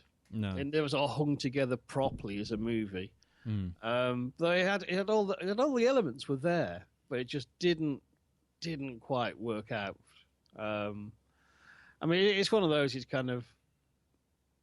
I think that there is far better and funnier Christmas movies out there than this, and this is kind of still. It's just a bit of a missed opportunity, I think. Yes, definitely. And it's one of those. It's kind of when you reduce Chevy Chase purely just to that sort of dumb show clowning. Although he's very good at it, you're missing. You're not playing to his strengths. No, you needed more wisecracking. And I mean, there's sort of moments in it that I really like. At the end with the denouement with the boss, and he's been kidnapped, and the cops turn up and they explain why he's being kidnapped, and the cop goes, "Mister, if I had a rubber hose, I'd beat you with it myself now." And there's these sort of glimmers in there and things that did made me chuckle. I can't say I'd had a terrible time with it, but at the same time, it's just kind of less than some of its parts. Yeah, and some of its parts should have been a lot better and a lot funnier. It's like the whole extended setup with the Christmas lights. Yeah, there should have been a big belly laugh at the end of that, and it just went on too long, that whole routine with the lights, and then didn't pay off properly. Yeah, I mean that is definitely it. I mean, it's like when you're talking about these things and Elton's talking about it, and then Darren's talking about it. It's like you laugh because the way that it's kind of appearing in your head. The timing's kind of there in your head with kind of like, oh, and the cat goes under the tree and then bang. It's like, but this film doesn't have that. It has the timing of basically someone who's tone deaf trying to run the drums. I mean, it's just fucking appalling. Fucking hated this film. Like you would not believe. It's a John Hughes script. It's kind of normally there's a lot going on under the hood in a John Hughes script. You know what I mean? The kind of it does have a brain and an emotional core, and this didn't. And it just seemed to drop the ball. Yeah. When it got close to it, it's like when he goes, "I'm gonna fix that wobbly balance," and just chainsaws it off. Yeah. And his dad, says, so you're trying hard, but this is Christmas. This happens. Trust me, I went through this. I got through it by getting pissed. Yeah. And you nearly get that moment then, and then it squanders it. And at the end, with the big payoff with the flying Santa blowing off, which is the belated payoff to the light gag from the first act, which is a bit late. Yeah. But then it's kind of, to make it a pseudo-patriotic moment of them singing the American national anthem when Santa's flying past, it's kind of, no, wrong holiday, dude. Yeah. If it's National Lampoon's 4th of July, that's the joke you end on. This is a Christmas movie. You've got it wrong. I mean, you just reminded me of that scene. That's fucking awful. I spent half this film with my toes curling in embarrassment for all concerned, and the other half going, I hate every motherfucker in this film. Every single one of them. And that's not a good place to start from. And as you say, John Hughes can write a really good, solid script with some fairly deplorable characters being both naive and clumsy and horrible to each other, but eventually coming around to being nice people. Planes, Trains and Automobiles being the one that immediately leaps to mind. But fuck my old boots. Every single thing just deflated the humour at every turn. That scene with the fucking sled that you keep going on about. Yeah, you go, because it's unexpected. And then you spend the next 15 minutes watching him go very slowly down a hill and very slowly through some snow and very slowly across a road, very slowly across a fence. Did you notice, even though he went through a forest and everything else? Yeah, right, okay. And then everyone sees him at the top and sees him smash. Yeah, I mean, it just, all the humour is misjudged. Every single performance is fucking awful. The script is terrible, but then that's probably because it's been mishandled by a guy who's only directed one other thing, of which I can't even remember what it was called now. What did we come up with on that thing? Anyway, Chase himself immediately turns from sort of 1 minute he's, I'm going to make this the greatest family Christmas ever, to, oh, actually, I'm going to stand there with my cock out, sort of like staring out of the glass window, pretending that there's a woman stripping on my pool while a kid's there. Who hasn't done that? Who hasn't done that? And then, 1 minute he's a lecherous hound, and then 5 minutes later he's like a naive idiot. Like, oh, I put up $75,000 for a pool, a swimming pool. Yeah, in the middle of fucking winter. And this is the thing with this. I think it might have contributed to America and its world debt because it kind of glorified, oh, everyone live off your bonuses that you haven't actually got yet. You know, don't look after now, look after tomorrow when you could have your swimming pool and your big SUV. And it's just people watching it going, yeah, do you know what? Let's spend our bonus before we've got it. Wonderful. And they've gone off and spent their bonus and they don't get a bonus because they're all fucking arseholes for fucking enjoying this fucking movie. Exactly. And it's just like, and then you're sitting there and he's going, oh dear, this is my bonus. Oh, I didn't get it. I got a link to a jelly club. It's like, boo fucking who? Who's the idiot? And then he does this whole ragey thing against his boss. And he's, which leads to a scene which, I don't know, I by that point I was just so cross with the whole fucking movie that when they turn up and the boss has been kidnapped by Stinky Pete or whatever his fucking name is, it's like, he turns up and he goes, oh, well, you kidnapped me and I'm staring at this dilapidated house that's almost on fire with a dead cat smell and all these mad old bastards sitting in the living room. And you know what? Maybe I've been wrong. Maybe corporate America can, make the right choice and give everyone bonuses and I'll remember your name and everything. It's like, oh, fuck off. Yeah, right, fine.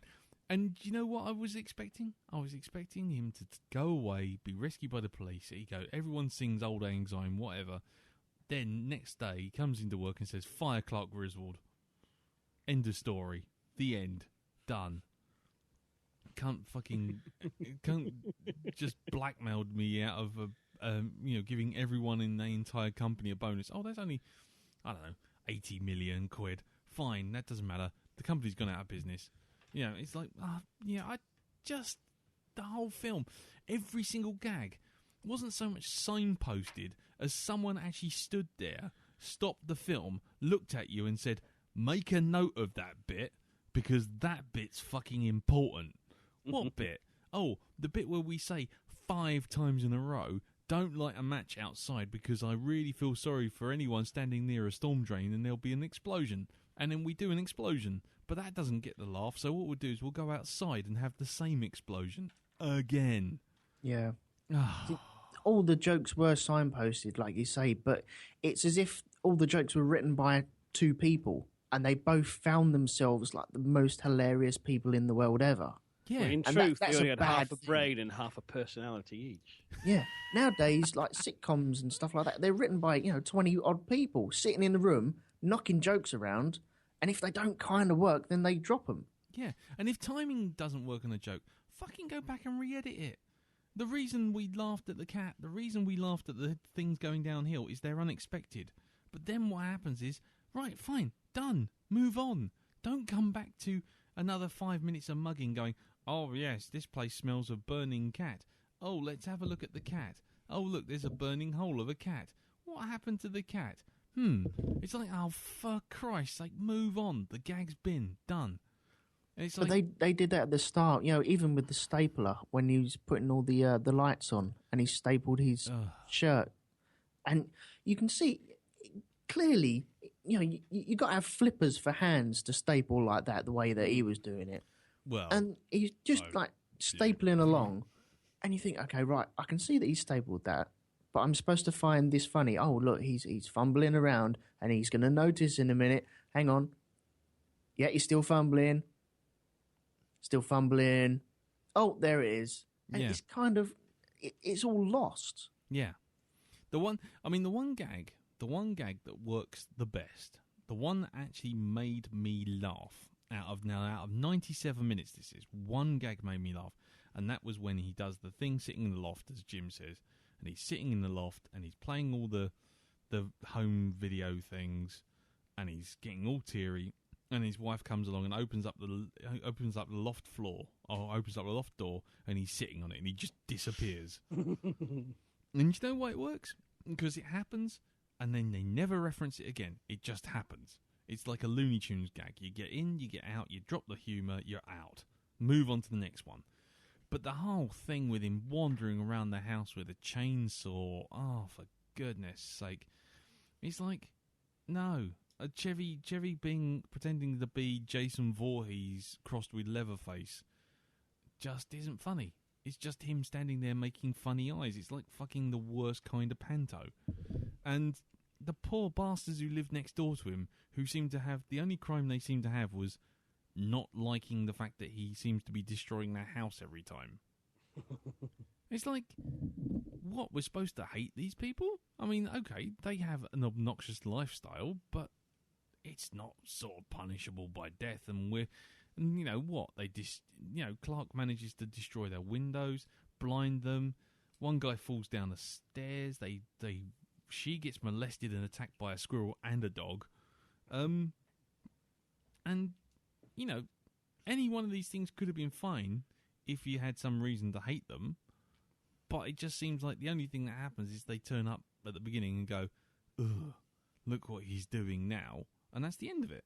It's like, there's no payoff to it either. No. Normally in this kind of thing, you have some sort of resolution between them where they mellow out and he apologises for being an asshole. You know what I mean? Yeah. But it just doesn't go anywhere. I think the last shot we have is the tree coming through the window. No, it's the police knocking down the door and going into that's a room. right. Yeah. So it's like, right, then what happens? What happened to the husband? Where did they go? You know, I know humour is one of those subjective things, and I know humour is all about sort of like going as far as you can with some of this stuff and being funny. And I know, like, we've watched Bad Santa, and some people didn't like that. But the thing with Bad Santa and the thing with Rare Exports and the thing with humour in general is when we watch it, even when it's bad taste humour, the humour is well executed. You might not like it, it might not make you laugh, but you can't deny that gag didn't. That gag didn't land. You can't say that. You say, well, it landed. I just didn't find it funny. But that's fine. And whereas with me, I'm just sitting there going, okay, so yes, Uncle what's his face is going to light a stogie. Okay, and then when they suddenly go, oh, hillbilly wife has made the turkey, and it's like, okay, so something's about to happen with the turkey then, and it's like, okay, now what? And the turkey just kind of does that kind of weird alien thing, like the fucking thing from another world. And it's like, fine, okay, that's funny in a way of kind of like, oh, she's been cooking it for like the last 17 hours. And then Clark goes, oh, I can see its little heart. And it's like, right, fine, that's the end of the gag. Let's not cut back to it now with everyone mugging for another 3 hours of oh, it's a bit tough. It's like, yeah, we know the joke's been gone, it's done.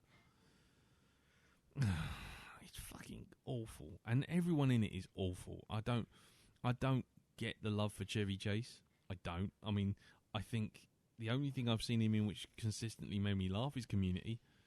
I maybe we'll have to revisit Fletch because I don't get it at all. I don't actually have any fond memories of Fletch, to tell you the truth.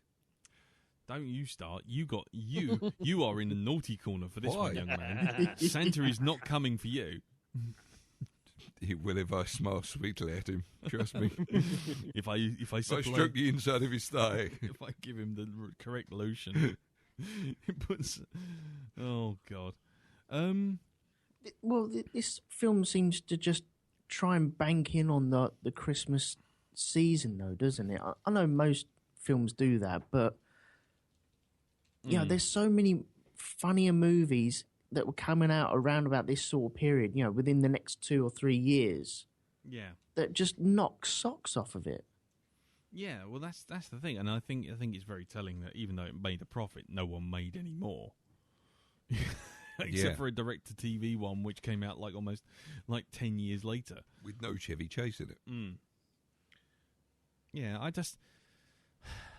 I mean, I'm really struggling.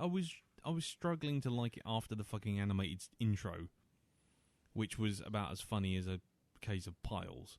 And then that was right old tat, wasn't it? That was toss. That was my brother has an animation studio. He can do this for us for cheap.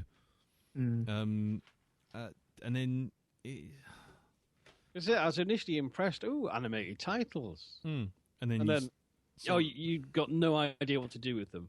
Yeah, shame. You know. Well, I was kind of thinking, if that's the bit that's trying to make you warm you up to the rest of the film, we're in trouble. And sure enough, we were in trouble. I mean, even right from the off, when he's getting sort of rammed up the back with the truck following him, tailgating him, and it's like, okay, so they tailgate him, they go round him, and it's like, hold on, is this going to turn into one of those hillbilly backwater sort of nightmare, movies? One of those kind of, oh shit, wrong turn, or Duel. I was Duel, thinking. yeah, exactly. I was going, Jude, haven't you seen Duel? You don't fuck with truckers. No, exactly. Ask Dennis Weaver. And it was just like, then he suddenly chases her and then catches up, and then he kind of ambles into underneath a truck, and it's like, right, this is not funny. This is just predictable. When the truck goes past and he doesn't see it, it's like, I mean, am I the only person who didn't find any of it funny? Because, I mean, I just thought all this stuff was just pure old childish crap. Of that opening sequence, I thought the actual stunt driving of getting the car in the gap under the lorry was quite impressive. Oh, yeah. Just that it was one of those reminders of, oh, God, people used to actually have to do this dangerous shit. Yeah. Wasn't there a big thing about that stunt as well? Yeah. I'm sure there was lots and lots of TV shows about doing that stunt, or maybe it was done on Smokey and the Bandit before. I think they did something similar on Smokey and the Bandit. Right, okay. More impressive. They did in Smokey and the Bandit. There's a very impressive stunt where they actually, have a car jump through a moving truck. Yes, that's right. It's insanely dangerous. Which was also done by the wasn't that also oh, my brain. Wasn't that also the stunt performed by the same guy who did the curling car in Live and Let Die? I think so. Yeah. I mean, you can't knock some of the the craft involved in doing things like that, but just comedy wise, it was crap. Yeah, it was just comedy wise. It's like with the sledging scene. I just immediately thought of kind of, you're no Michael Crawford. Yeah. You know what I mean? Because if you want to see that kind of comedy man, on a vehicle that's gone hideously wrong, and going through traffic, I mean, that's top notch and hilarious. Yeah, absolutely, I totally agree. I mean that that's the problem with that whole gag. It should have finished 5 minutes before, and the way it just ends with him just in a snowdrift was just kind of like, yeah. You know what I mean? He needed to go through the store and destroy it like a nuclear bomb. Yeah. That was, that's the problem with this movie. It has no conception of orchestrating its comedy whatsoever. No, absolutely. And the other thing that I think is kind of, well, I'm just sort of realising now, it doesn't have the conviction of its own gags to kind of follow them through to its totally outrageous logical conclusion. So, like, if he's staring out the window, imagining the bikini babe on his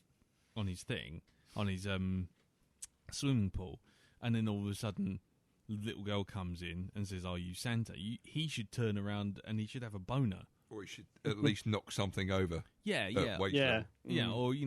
or find that he has to stay right against the glass or something, just to kind of stop from showing his knob. And even like if he was it turned out he sort of refocuses and then he's looking across the street at the neighbour or something. But you know what I mean? Exactly. See, straight away. And the thing was, it just kind of goes, oh, here we go, a bit of risky humour, and then it just kind of goes. The joke just goes. No, we're going to have a cutesy moment with the kid now, and it just wants to be saccharine and sweet and oh, look at the little kiddie. It's like, oh, fuck off. Was that Martin Scorsese's daughter? I have no idea. I know, all I know is that I sat there going, hold on, that's Juliette Lewis and that geek from Big Bang Theory, instead of Anthony Michael Hall or whatever it was in the first film. By the way, the guy who plays his boss, I'd seen him in films before and actually hadn't really looked closely at him, and then I realised he's actually Bill Murray's brother. Oh, okay. Yeah. Well, there you go. That's. Do you know what? That's more interesting than the whole of that film. So yeah, I coming soon, the famous brother. Yeah, famous season. Famous brother. We'll be looking at films with Clint Howard, Frank Stallone. Oh God. Yeah, the lesser of the Baldwin brothers. Eric Roberts.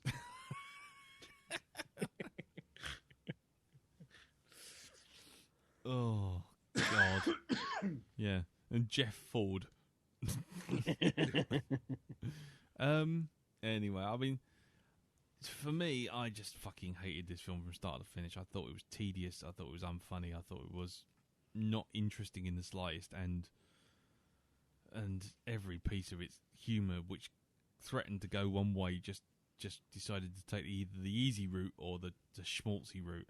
And yes, when they started singing the Star Spangled Banner as the fucking thing flew through the sky, it was all I could do not to vomit. It was, I just felt as sick as I've ever felt. I just hated every second. It's like, God bless America. God bless every one of us. You know, it's just capitalism rules. Look, you know, all you got to do is to, you know, show the boss he's, you know, what he's doing to everyone, and everything will be all right. Oh, fuck off. I'll believe in Santa Claus before I believe in that shit. Anyway, anyone else got anything to add? Because I fucking got. If you want to watch this kind of film, watch Deck the Halls with Matthew Broderick and Danny DeVito, which is very similar, but it's much better. Yeah, or Reindeer Games with what's it? Ben Affleck. Fucking awful film, but at least it's so fucking awful. You just have to go with it. You just have to go, you know what, this is possibly the worst thing I have ever seen, but it's actually still better than National Lampoon's Christmas Vacation. Also, it has James Gandolfini hitting Ben Affleck in the face with a snow shovel, which is always worth the price. I'm going to have to track this down, evidently. Yeah, it's the only thing. It's the only thing it's worth watching it for. God. Okay, well, shall we do some feedback, or has anyone got anything else to add? Well, the other thing is, as you just raised this, I've always been perplexed by this breed of National Lampoon film, because I remember the first one, Animal House. Oh, yes. Which was genuinely sort of, you know, I mean, that was probably the birth of American alternative comedy, as we'd call it. And you know, that was an outrageous, you know, really, really hilarious film. And then somehow we get the Griswold family later on doing this knockabout tat. Yes. Well, yeah, that's the thing. I always thought that National Lampoons was supposed to be sort of like an adult humour kind of troupe, kind of Saturday Night Live, but sort of after hours kind of thing. I mean, I don't know the full whys and wherefores about it, so if anyone in America knows more about it, then do let us know. But I mean, the humour just doesn't. It just wants to be a kids film, but then wants to have boobs and tits and people saying shit all over the place. And it's just like, what does it want to be? Does it want to be fucking Dude, Where's My Donkey? Or does it want to be, Bad Santa? It doesn't seem to know which Dude, way. Where's My Fucking Donkey? Well, trust me, that I genuinely have no fear of that film anymore after watching this. I don't. What about you, Elton? You've seen both. I hate myself. Merry Christmas, and that's the spirit. That's the spirit of the new year. So which would you prefer to watch again if you had the chance, Elton? Wow, this and Dude, where? Oh God. Dude, where's my donkey? Come on, you know. I think. Sing it with me. I think it might have to be this. Really? Yeah, really. Don't get me started on that again. I flipping hate that movie. That was 90 minutes of just pure me sitting in lava. That was horrible. You sitting in lava. Yeah, just Hold on. well, you wouldn't want to do that, would you? Well, I don't know. I mean, compared to watching this fucking film again, I might think about it. Okay, you watch that one, and then you tell me what you think. Okay. Do you know It was what? god awful. Really? Well, I don't know if we can find a worse Christmas movie in the world ever at the moment. I think we've covered both. But okay. Well, there you go. That's our thoughts on it. So let's find out. Let's find out what everyone else thought of it. I bet we're going to get a few people saying it's a classic, aren't we? We are. Idiot. Now put your hands up, here online, doing real fine. We're doing our podcast thing. It's called Blackdog. It's not like a joke. Is anyone there listening? What do you think of our show? Let us know by MP3 or email. Just get it to us. It ain't no fuss. We'll even read your Twitter rings. Cause if you like us or you hate us, send some feedback in. Got a geek and punch a raise and put some feedback in. If you think my voice is sexy, put some feedback in. Man, we really like it if you put some feedback in.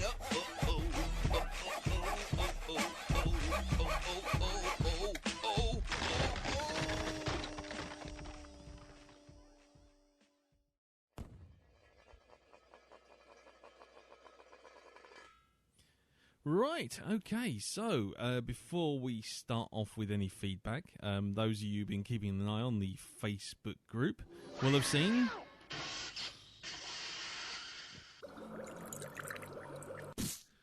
Darren's Craft Corner. Yes, Darren's Craft Corner has come back again, and what have you built for us in the end, Darren? I'm glad you asked me that, Lee. In the end, I built a set of predator claws. Yes. Wouldn't take them into battle. They're not exactly Not recommended even- for no. going up against a newspaper, actually. No. Not at all. But I also made a broadsword. Fantastic. Yes, and as Jim pointed out, it's very festive colours, green and red. And maybe a little bit of blue chucked in there as well. Lovely. And we will be releasing in time for Christmas 2015. We will be releasing in time for 2015 Cocking Cuntard's Craft Corner. Yes, a book in e-book form. No, more of a warning, I think. Yeah, against just a warning. Trying to no, make no, just a warning. That's Yeah. all it is, just a warning. yeah, against Don't. That's what it's going to have on the. Just don't, yeah, kind of because like, this will happen. yeah. Don't ever try and make a podcast and then unleash stickle bricks on your co-host, Exactly. because this is what happens. Yep. Don't bring your children up properly. This could happen. Yeah, they could look like this. They could look like this. So look out for Spackadazzer's stickle brick summary, available on Amazon in 2015. You won't be laughing when I make that full-size Death Star out of stickle bricks, you know. You know what? If it keeps you out of the way and it keeps you off the streets and stops you being a danger to others, I would happily pay for all the sticker bricks for that to happen. Excellent. I mean, I've got to have, like, you know, the budget that's, you know, the same as some debt for small world, third world countries, of course, to build the thing. Not sure of the stability either. I have to build it in Might space. roll. It might. I'll have to get NASA to lend a hand. So let's hope you get something good for Christmas, like Play-Doh Or a life. Yeah, that'd be handy. Or an idea. Just a... Or a fucking clue. Yeah. Anyway, so that was Darren's Craft Corner for this week. Go check it out on the Facebook group, Blackdog Facebook group, which you can find on facebook.com. By the power of grayscale. By the power of grayscale? Yeah. Facebook.com/groups/the Blackdog Podcast. God have mercy on your soul if you carry on encouraging this twat. Anyway, so back to the feedback. I'll go first. he says, because it's the one staring at him in the face. And we start with Mr. Jack P. Starrow, our man in Australia. And he writes thus. Dear Black Pete, Frosty, Rudolph, and Mrs. Claus. Anyone want to take a guess on what one's what? I have no idea. No, I haven't got a freaking clue. Sorry. Yeah, Okay. I've got nothing. No, okay, fair enough. Merry Christmas, ho ho ho. I'm here to bring you Yuletide cheer. However, that means reiterating what I said last time about not being one to really dig cynical, dark-humoured based Christmas movies with nasty, shitty characters, yet without wanting to deny it to anyone else who likes that sort of thing. It's just being pretty assuredly not my cup of tea. Oh, you'll recall how I said that while I hated Bad Santa, I could appreciate its good qualities. I could pretty much guarantee I'd never watch it again. Yeah, well, I have seen National Lampoons Christmas Vacation once before, and I said exactly the same thing. I will never watch this film again. Granted, that said, I said that in 1989, but I'm sticking to my guns, folks, so no shit-covered goggles rewatch for me. Sorry. Recent years' scuttlebutt on what monumental arsehole Chevy Chase was to work with have scuppered whatever mild curiosity I may have had to revisit his old films, which I never liked in the first place. But especially not a Christmas one for all its aforementioned reasons. Just not my taste in humour, definitely not when applied to Christmas. Plus, quite frankly, the image of an imploding turkey was seared on my retinas as a child and probably induced a more horrific reaction of visceral revulsion than when I first watched the chestburster scene from Alien. Never again. Never again. So instead, I'll be watching my favourite Christmas movie, the unfairly maligned Yuletide masterpiece, the He-Man and She-Ra Christmas Special, in which Skeletor learns the true meaning of Christmas and saves a pair of unfortunate Earth children from the clutches of Horde Prime, after the licks of a cyborg puppy warm his demonic heart. The befuddled the villain laments his own unwelcome sense of festive cheer with the immortal lines, "But I don't want to feel good. I want to feel evil." Ah, a classic. Love and hugs, gentlemen, sincerely to you and all your family and beloveds. Merry otter-punching Christmas, Jack. Well, thank you very much for that, Jack. Indeed. And trust me, you've missed nothing. You've missed absolutely nothing by missing this film. So, there you go. Darren, who do you have first? I shall just go. Sorry, my screen's gone blank again. Jim, who do you have first? We have perpetual first-time feedbacker, Tom McCambley. Ah, Tom McCambley, our first-time feedbacker, I do believe. And he writes, "Greetings, Black Doggers. It's your perpetual first-time poster with feedback on National Lampoons Christmas Vacation." For the first time. Indeed. Now, Christmas Vacation is a yearly watch in my household, usually after planes, trains and automobiles for Canadian Thanksgiving, and just before trading places on New Year's Day. It helps a lot with me getting ready for Christmas, mostly because it's nice to see a movie celebrate the ugly, stressful truth that there's a heaping helping of shit that comes wrapped up with a holiday bow at Christmas. Complaining relatives, stingy bosses, even complete strangers on the street who start to piss off the average person are threats to holiday joy that we've all experienced. We all start out wanting that simple Christmas we remember, the ones where you didn't have to do anything, and the presents were there under the tree like magic on Christmas Day. But when we grew up, we learned that there ain't no Santa, and you have to buy your own gifts. So it's cathartic watching Christmas Vacation, watching Clark's Christmas descending into hell despite his best efforts, but him constantly rebounding from the challenge.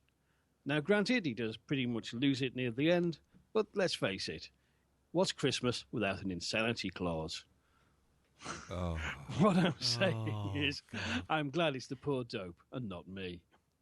I love and cherish everything about this film, and the whole light lighting sequence is the best thing in the film, with the grease shed and the exploding sewers coming in close behind it. It was a great choice for the holidays, and I'm so glad it made the list. Merry Christmas, boys, and a Merry Christmas to all of you at home.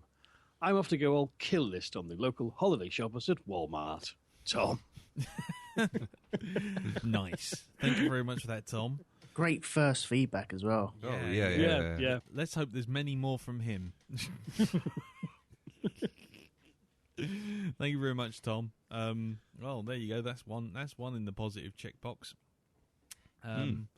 So, thank you very much for that, sir. Do feedback again. It's always good to hear from a first-time feedbacker. So, Darren, who do you have next? Okay, I have Phil Bellamy. Ah, Phil Bellamy. Indeed, and Phil sends a feedback entitled "Feed, sorry it's late, back." I wouldn't say it's late. You got it on time. No. Messing about with stickle bricks always puts a crimp in our running time. Indeed. And Phil writes, "Happy tidings of festive season, gentlemen of the Blackdog. First off, what a brilliant choice of festive film this is. It's been years since I watched the film, and I found myself smiling with that classic animated intro started. This is definitely a film I can relate to, a lot more now I'm older, and also a parent.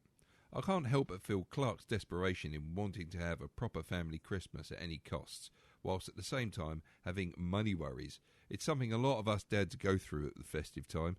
I also love his feud with his neighbour. Bend over and I'll show you. I wasn't talking to you. Chevy Chase's acting is brilliant, though. I especially love the scene where he's buying lingerie. It just reminds me of myself when trying to buy my wife underwear. But when things are going his way, you really feel it. Or when things aren't going his way, you really feel his pain. Even though his main worry is over his bonus. It's because he wants to spend it on something for his family. His sheer determination to have a great family Christmas, no matter what happens, is hilarious, but at the same time heartbreaking. Overall, a brilliantly hilarious festive film that never really gets old. I'll end this by saying Merry Christmas to you, Lee, Darren, Jim and Elton, and indeed God bless all Black Doggers everywhere. Be seeing you, Phil. P.S. Do I qualify for a superhero name yet? I believe he does. Yes, he should do by now, for goodness sake. Thank you very much for that, Phil. Let's see. Can I find I wonder if I can find where's it gone? The bloody thing with the thing. Oh, God, I've lost it again now. There you go. I did have it the other day. Oh, God. No, don't have lost it. Don't have lost it. I'll tell you what. We will. Hold on. Black Dog superhero name maker. Ah. Shall we run it? Give it a spin. Yes. Okay. Here we go. Ready? Go.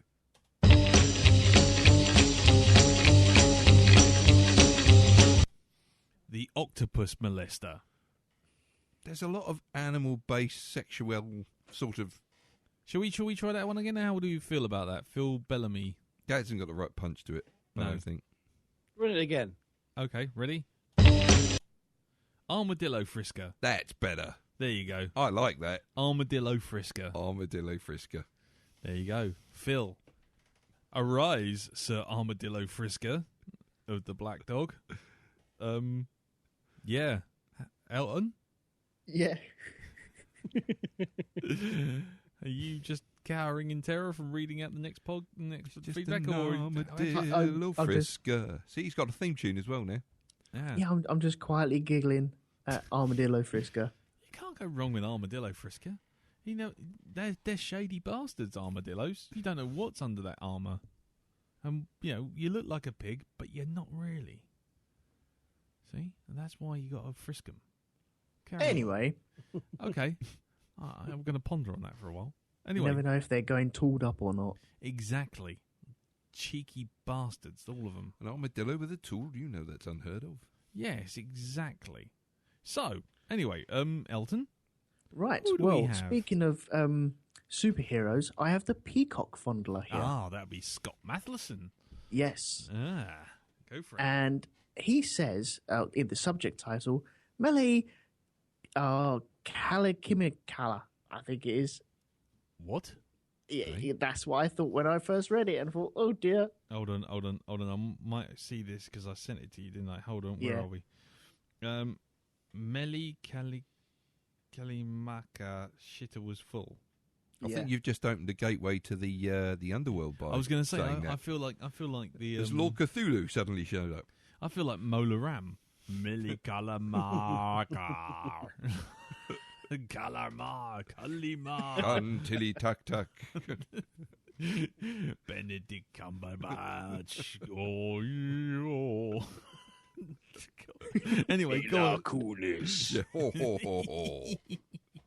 Anyway, he writes, Glam rapper, good flat evening, face. Lee, Yep. Darren, Jim, and Elton. Joyous festive greetings to you and yours at this time of year. So, last week I said I was looking forward to National Lampoon's Christmas Vacation. However, I forgot to take into account that it's pretty shite. Third of the franchise, and it really shows. I remember this as being almost knee-slappingly funny, and yet for me the jokes fell short. Much of it relied on you seeing Vacation and European Vacation for bits of it to make the smallest amount of sense. Now, is that true? I didn't get. I mean, apart from cousin Eddie or whatever his name is, I didn't get the sense that you really needed to see any of the others. There is the repeated format as well. I think Right. it's National Lampoons American Vacation or whatever the fucking second one was, where they went to European Vacation. What's the one where they had John Candy as the guard for the fun fair or for the amusement park? Wally World one. Wally World. What Yeah. one That's was the that? first That's one. the That's the first one. Okay, well, it's that whole Clark losing it at the end thing is pretty much the same here.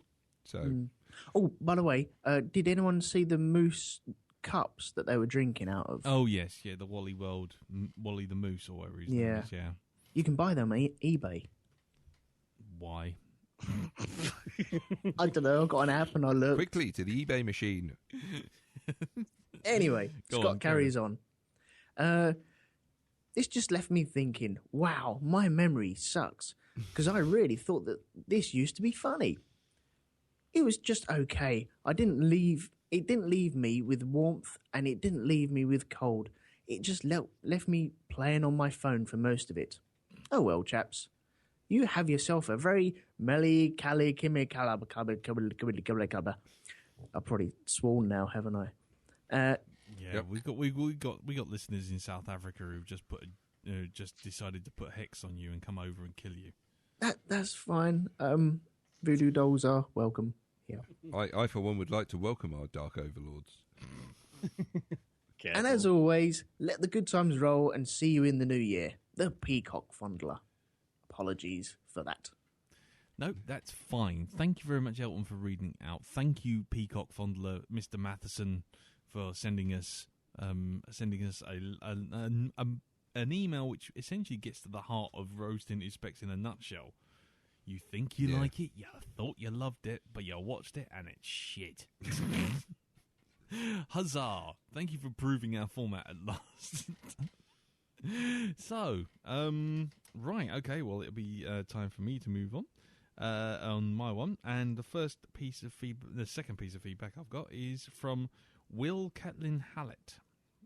Now, I will say that I missed entirely, thanks to some email shenanigans and a complete fuck up. I missed his feedback from last week, but I haven't missed this week's. Goody. Yes, and he writes to say, "Evening all. So, National Lampoon's Christmas Vacation. Maybe I'm just a Grinch, but this movie really doesn't do it for me. It was off to a bad start with that god-awful opening song, which they then played again in the closing credits. At least I could turn it off at that point. I think I'm not really into slapstick, not when that's all it's got going for it. Give me more black humour. The only good thing was that they kept each scene quite short and didn't try to flog each joke to death, the way they do in more recent films, Bridesmaid being a prime example. Not sure I should admit to have seen that though, but it was rubbish. I didn't hate this film, it just left me cold. It had its moments, but when the humour got darker, such as the police crashing in, that's just when things were starting to look up. In a different mood and in the company of people who are really up for it, I'm sure I'd get a lot more out of it. So I probably wouldn't refuse to watch it again. I just wouldn't choose it for myself. I could recognise it as being a good film though, and see why people do enjoy it. It's probably like Elf, which people keep telling me to watch, but I can't quite bring myself to do so. So I shall take my cold, withered heart and retreat to the safety of my dark abyss. Will. P.S. I must be in a funny mood at the moment. I'm not usually so dour. I do normally like this kind of film, although I would still go for something darker given the choice. I've had flu all week, so maybe that's it. There you go. Thank you very much, Will. And no, it wasn't just you, Will. Trust us. No, it wasn't just you.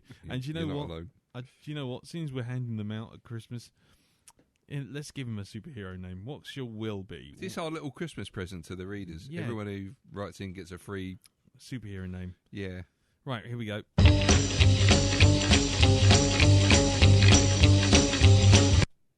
The Wolf Apologizer. I'm very sorry for a wolf. No. Okay. The Octopus Warmer. Okay, let's try again. Dolphin Washer? That's getting there. Yeah. Okay, we'll put that to the side. Mole Soldierer. The Mole Solderer. Mole solderer? Yeah. He solders moles. Yeah, apparently. Is he like dog welder's kind of sidekick? Okay, one more. The Jellyfish Bleacher. What the fuck? Peacock Masher. Toad Gangbanger. The Orangutan Washer. Orangutan Fondler. Peacock Impaler. I'm sorry. Should have been the Impala Impaler. The Impala Impaler. Kangaroo Smeller. That sounds just wrong. That's just, yeah. The Spider Licker. Wow. The Yeti Juicer. Yeti Juice. Okay. I tell you what, Will.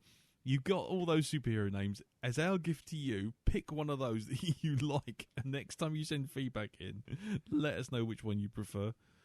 And meanwhile, Mr. Chris Johnson, can you give us a version of this with a few more words?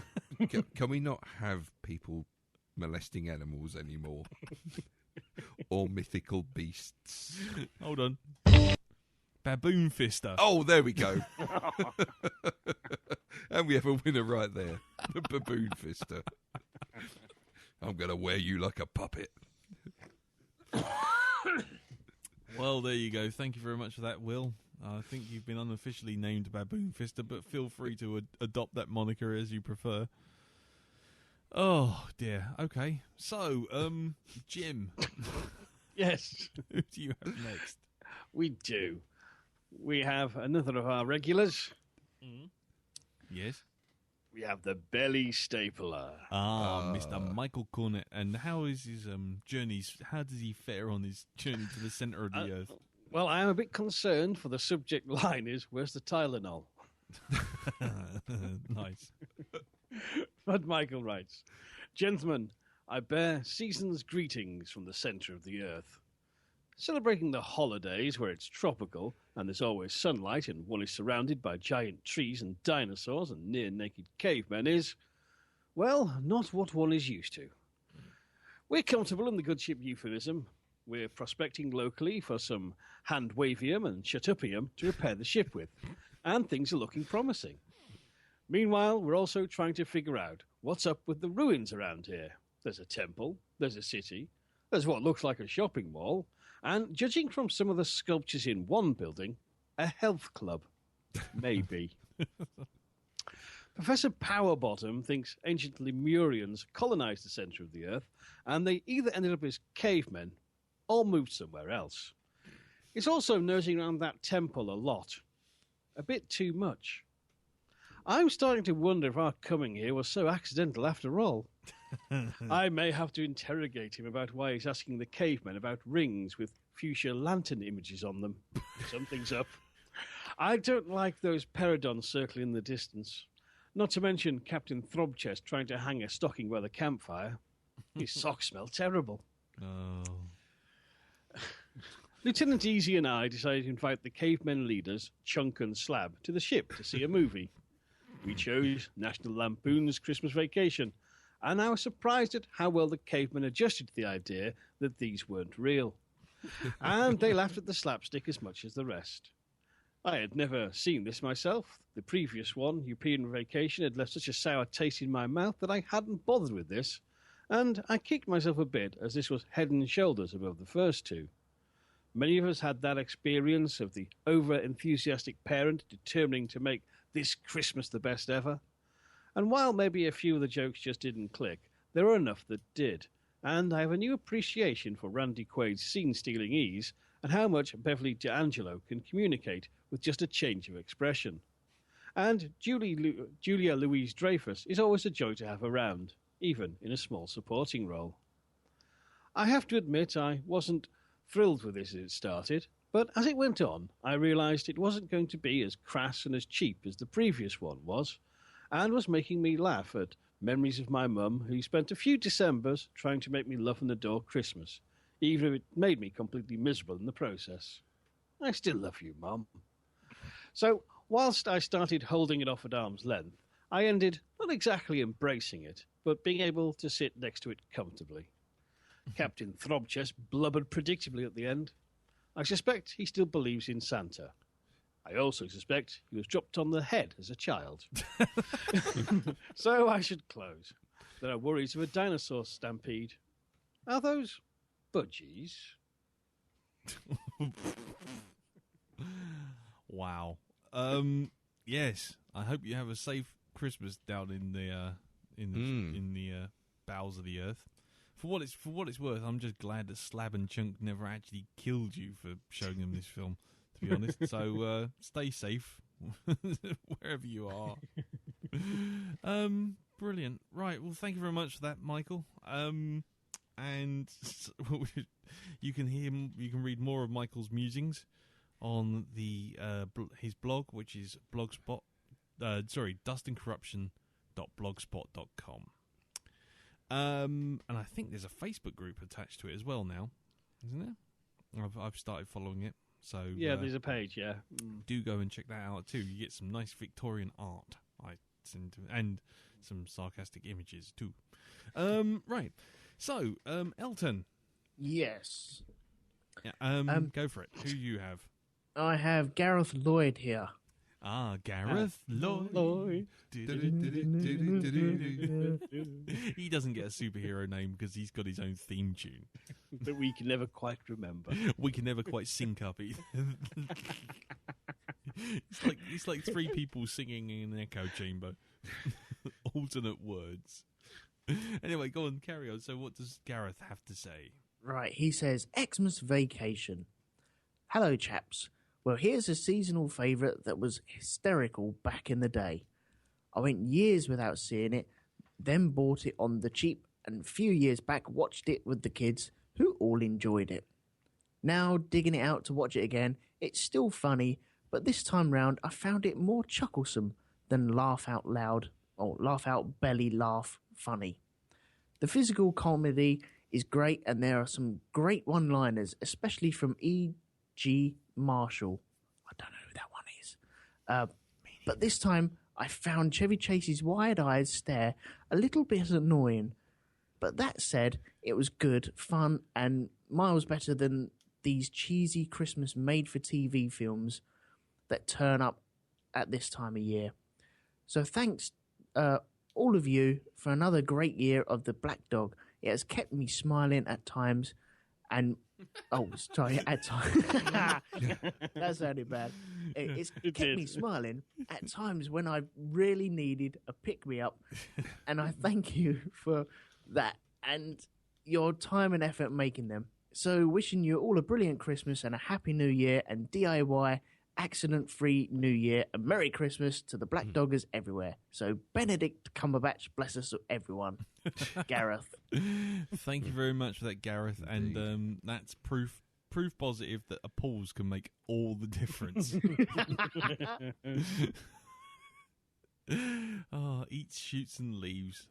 Use the apostrophes wisely and commas. It's just my brain just clicks off every now and again. Nah, it's fine, mate. It's fine. Anyway, thank you very much for that, Gareth, and Merry Christmas to you too. Right, okay, so Darren, who do you have next? We have Herc. Our man in Canada. Our other man in Canada. Canada.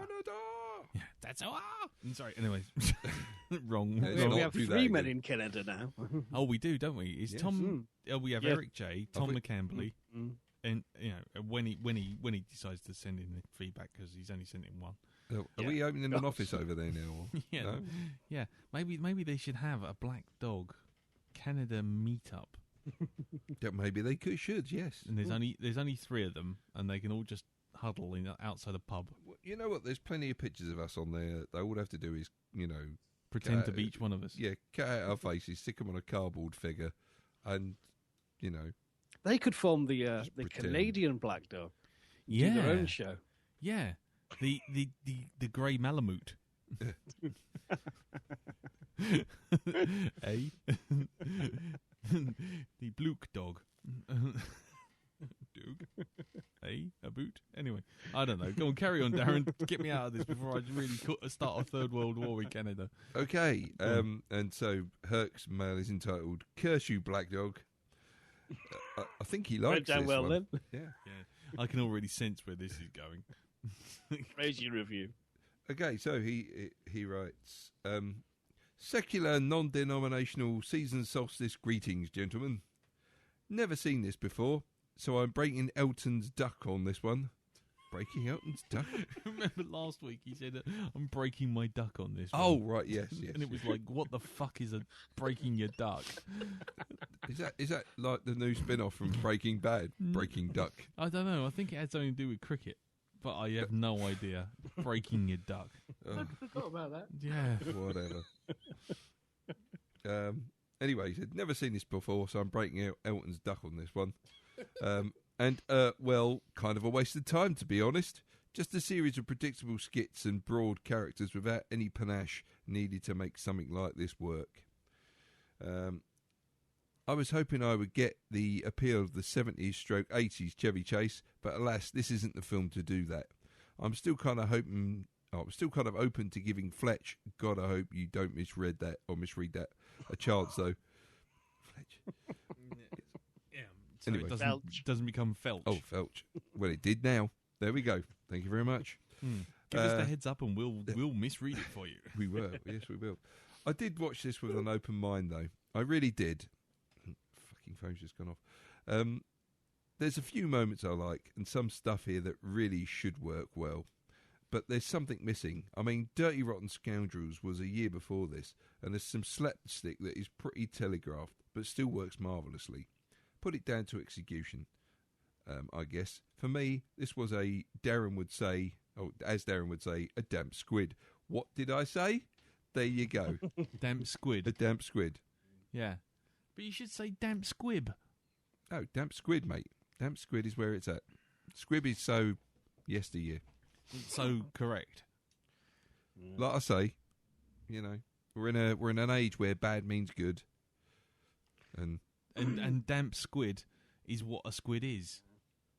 Yes. Because it's in the water. Not if it's out of the water, not necessarily. If it's been out for a while, it's dry squid. So he's then a moist mollusk. Is that right?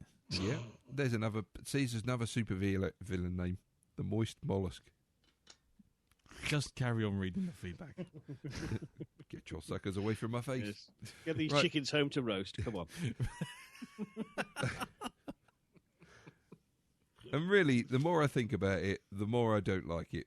Julia Louis-Dreyfus and her partner's character were just repeatedly punished solely for being yuppies.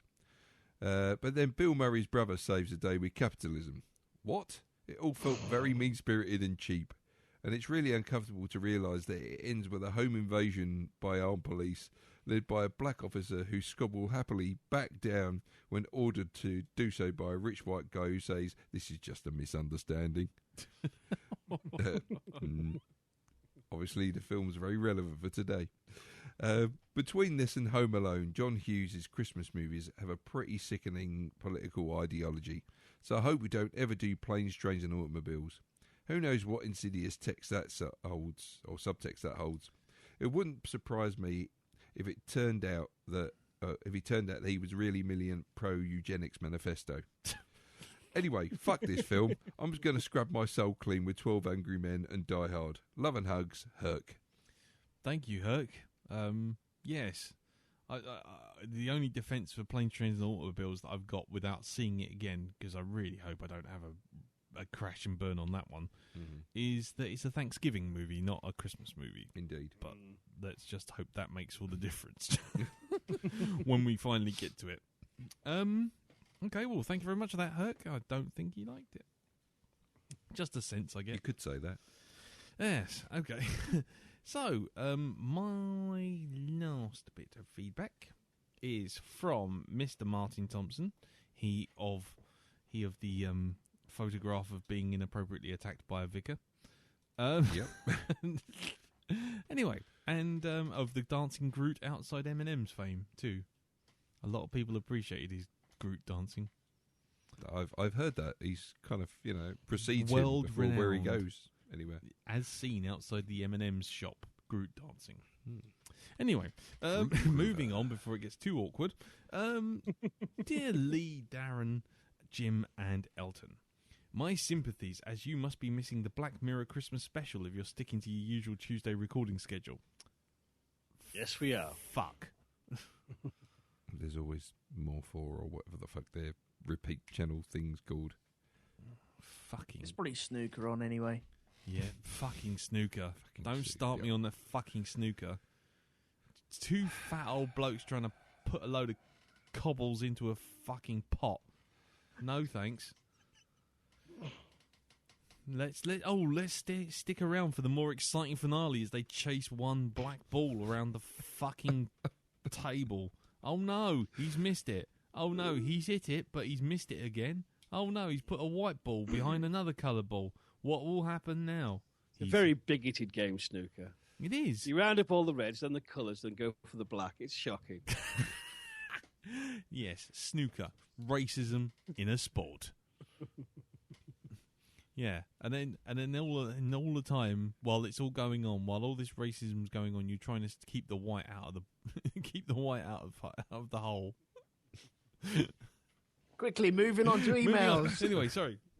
Anyway, so Martin continues. Anyway, National Lampoon's Christmas Vacation. This is probably the third time I've seen this film, and only a bit I could initially remember was the turkey deflating. I remember seeing European Vacation a lot when I was younger, and I think it was the first time I saw Chevy Chase in anything. This is much more traditional fare than the Christmas movies we've had in the last couple of weeks. Yeah, sadly. I enjoyed this film a lot more than I thought it would. And it's a bit goofier than I remember, with bits like the family house lights knocking out the neighbourhood and needing a nuclear reactor to start the electrics back up, or Clark trying to get rid of the sticky stuff in the bed. I didn't realise it was written by the king of teen 80s comedy, John Hughes, either. Even though we know he's a bit of a douche in real life, here Chevy Chase holds the film together with a wonderfully comic performance as a man just trying to make a perfect Christmas for all of his family. All his moaning family, sorry.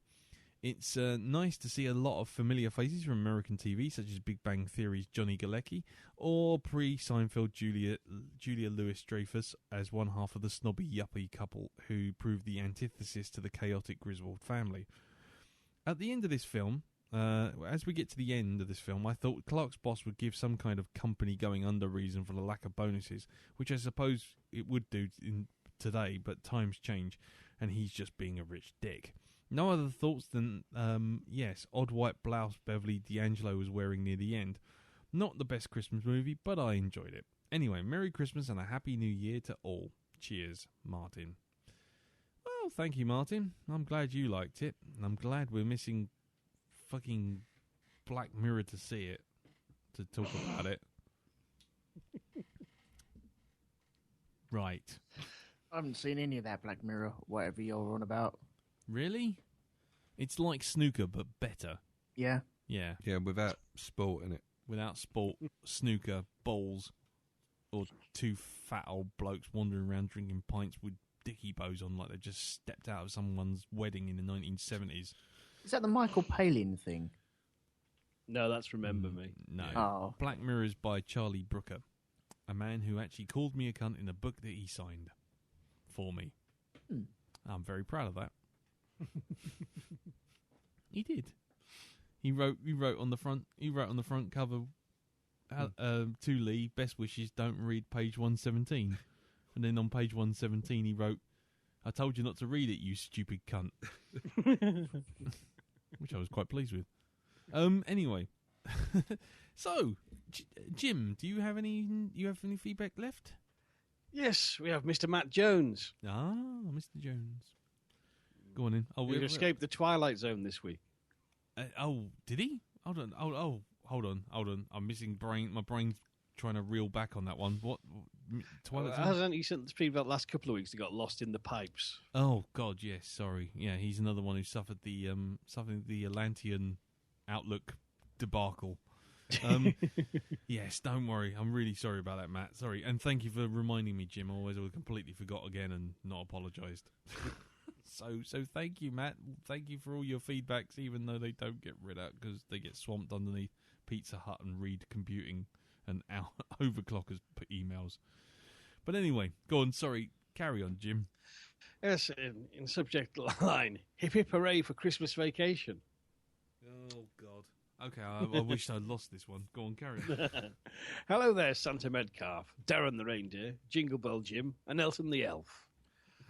Well, somehow we've already reached the final film in our festive trilogy, National Lampoons Christmas Vacation, which unbelievably is 25 years old this year. I was in my early teens when this first came out, and I loved it, along with the previous two entries in the series. I haven't brought myself to watch Vegas Vacation yet, for fear of it being complete shite. It's one of the many festive favourites that I put on at least every other year, so I knew exactly what I was going to get for this rewatch. Chevy Chase is, of course, in his element here as Clark Griswold, and has many great comedy moments from his "Look, kids, a deer," then proceeding to give the annoying driver the finger, to his verbal diarrhea with the cute girl in the score. It's a bit nipply out. And his disastrous antics with the Christmas tree lights and turkey. Beverly D'Angelo is her usual long-suffering and quite attractive self. The extended family are all pretty good. But it's still a bit weird to see young Juliette Lewis and a very young John Galecki, now one of the TV's highest-paid actors. Like Bad Santa, it has a couple of heartwarming moments, but manages to stay the right side of sickly sentimentalism. My favourite parts of the film are probably the two musical sequences. Firstly, Clark watching his old home movies when he's locked in the loft to the strain of Ray Charles's That's the Spirit of Christmas. Then his daydream of owning a pool, complete with a scantily clad beauty and Bing Crosby in the background, belting out Mele Makalimba. Hope Darren is reading this. So that's it, Mele Makalimba. There you go. Not Mo Molam, what we said earlier. If I had one criticism, it's perhaps that the ending isn't quite as funny or as spectacular as you'd hope. Randy Quaid's cousin Eddie kidnaps Clark's brother-in-law Bill Murray, boss, who instantly changed his mind about the Christmas bonuses, which seemed a bit rushed to me. I suppose we do get a big explosion and Santa crashing through. On the whole, while it wouldn't make my top 10 of Christmas films, it's a good seasonal comedy that I'll happily watch every couple of years with a large glass of port for an extra bit of seasonal cheer. I love the title song too, which is currently in my head. It's an insanely catchy tune. Next on my Christmas movie pile is the Die Hard double, which, along with most of Shane Black's movies, are definitely Christmas films. I don't care what other people say. Hope you all have a great Christmas, along with my fellow Blackdoggers, and I'll speak to you in the new year for the review of 2014. Yippee-ki-yay, motherfuckers. Thank you very much for that, Matt, and I hope that the Samaritans can help you, and that you get the help you need before Christmas. It's fine. Wow, I couldn't have disagreed with that email more if I tried. I couldn't disagree with it more, but it's good that people do like it. Otherwise, they'd be buried in the sand like the E.T. games from Atari. Yes, exactly. I know. I mean, it's fine. I understand people like it, but I just couldn't. I couldn't abide this film at all. But no, thank you very much for that, Matt. I'm glad you enjoyed it, and we've added some Christmas cheer, and I hope Die Hard improves things. So yeah, we'll see you in the new year for the review. Anyway, Elton. Yes, right. I have Chris Johnson here. Aha, for the last big finale, the last big email of 2014. And what does he have to say? Right, he says, the subject is my nipply out feedback. I can screw up a fucking title as well. It's brilliant. Excellent. Anyway, hello all. Hope you're all well. So, what do you think of this rose-tinted Specs? I've always had a soft spot for Christmas Vacation, and after this rewatch, I still have. It's my turkey dinner for the soul movie. So, with that very brief bit of feedback, I would like to wish you all a great Christmas and a happy New Year. Chris, smiley face. Oh, thank you very much for that, Chris, smiley face. Short and to the Yes, point. thank you very much, and I hope the toe gets better soon. What's that about? Have you seen the Facebook photos? He appears to have broken his toe today, unfortunately. Oh, shit. Oh, God. Yeah, and they can't really do a lot about that, can they? Okay, well, then best wishes, and I hope your toe gets better, sir. Yes. And if you do want to hear more of Chris in a slightly more verbose mood than at the moment, you can hear him on Witness for the Defence with two other guys. I have no idea who. We'll have a Christmas special coming out very, very soon. Nice. And Rounding up 3 festive movies. oh, God, yes. Oh, God. Polar Express, Oh, God. Christmas Evil, and Trances. Oh, well, that's 1 out of 3, I guess. Merry Christmas. Anyway, where can we find Witness for the Defence? On iTunes, on Jellycast, on the Rogue 2 Podcasting Network, and other places too. And Stitcher. Yep. Excellent. Okay, well, that's the end of the feedback. I don't have any more, unless anyone else has any more. Does anyone else have any more? Anyone? Bueller? No, I've got one from Mr. C. Chase. Dan Harmon is a cunt. That might be spam. Yeah, I'm going to come and take a shit on your lawn, you piece of shit, I think is the words, wasn't it? But anyway, thank you very much for that, C. Chase, whoever you are. Right, well, there you go. That's the end of Blackdog for 2014. We like to say thank you for listening. Thank you to Jim, and thank you to Eldon for suddenly picking up the 4th chair midway through the year. No, I'd like to say thank you for asking me to join and letting me in, and everyone welcoming me. So I'm still excited about it. Don't worry, that'll change. I'm sure it'll run out soon, but yes, it's still exciting. Cool. And thank you, Jim, for ably being the 3rd chair and steering this ship when Mr. Barnard falls asleep at the wheel. I do what I can. Not anymore, for I have stickle bricks. Well, just don't buy an alvinometer and replace me. That's all I ask. Go get you. Yeah, NORAD alvinometer. You could have the Alvin Stardust Alvinator along with the James Brown car alarm. Wow. And then when you turn it off, it goes, I feel good. Anyway. Lover's got a brand new bag. Living in a camper van. Ow. Not very spacious. Yes. Anyway, so yes, thank you very much for that. That's all right. Thank you, Darren, for the last year. Thank you for the last year. Yeah, it's always a pleasure, never a chore. And thank you everyone for listening, and thank you for all the nice reviews we've been getting on iTunes recently. Yeah. Most appreciated, even the sarcastic ones. Especially like Peter Hammond's one, Shaking Stevens. Lovely stuff. Yeah, lovely stuff, Shaking Stevens. And yes, thank you to our big bosses at Geek Planet Online for hosting this rubbish. And with that, yes, it just leaves me to say happy Christmas, Merry New Year, all those things that I get cocked up just by saying them. Happy Hanukkah. Happy Hanukkah, yeah, wibbly wobblies. May all your festive seasons be bright or whatever. Anyway, and yes, when we return, we will be reviewing 2014.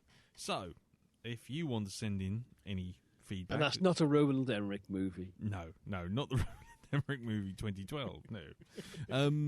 So yes, Not the direct-to-DVD sequel. 2014. 2 years later, there's someone still sweeping the floor. 2014, they made it through. Yeah, there is a Garnon movie called 2016, which is just look the trailer up. That's all I've got to say. Nothing can prepare you for watching that. But yes, we will return on Tuesday, January the 6th, and we will be reviewing the whole of last year's movies, or this year's movies, I guess. So, if you've got any particular favourite, any particular disappointment, do send in a little sum up. Doesn't have to be every movie of the whole last 12 months, but just what was your highlight, what was your low light, and just let's have a rose tinted and a shit covered for the year, and then we can put them on the list for Blackdog in the year 2022 when we're still doing this, and Darren's head's just in a jar. Yep.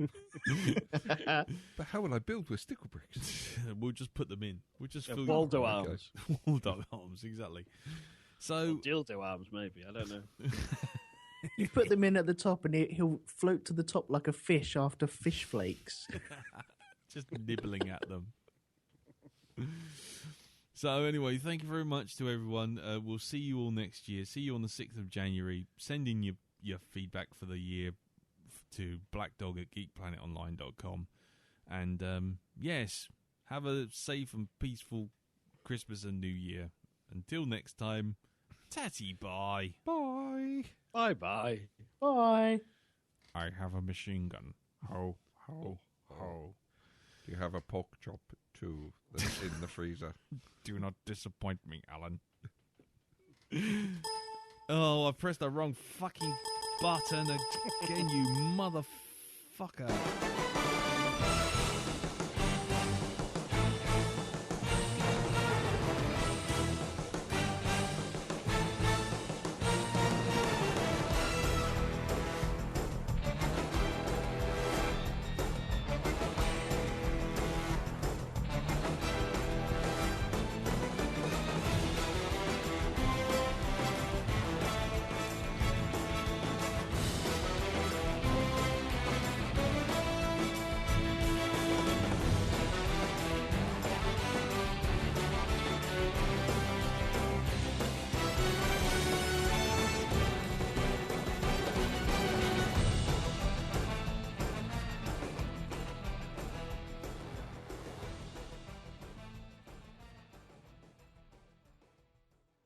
Get out of the booth, Jack. No, I like it in here.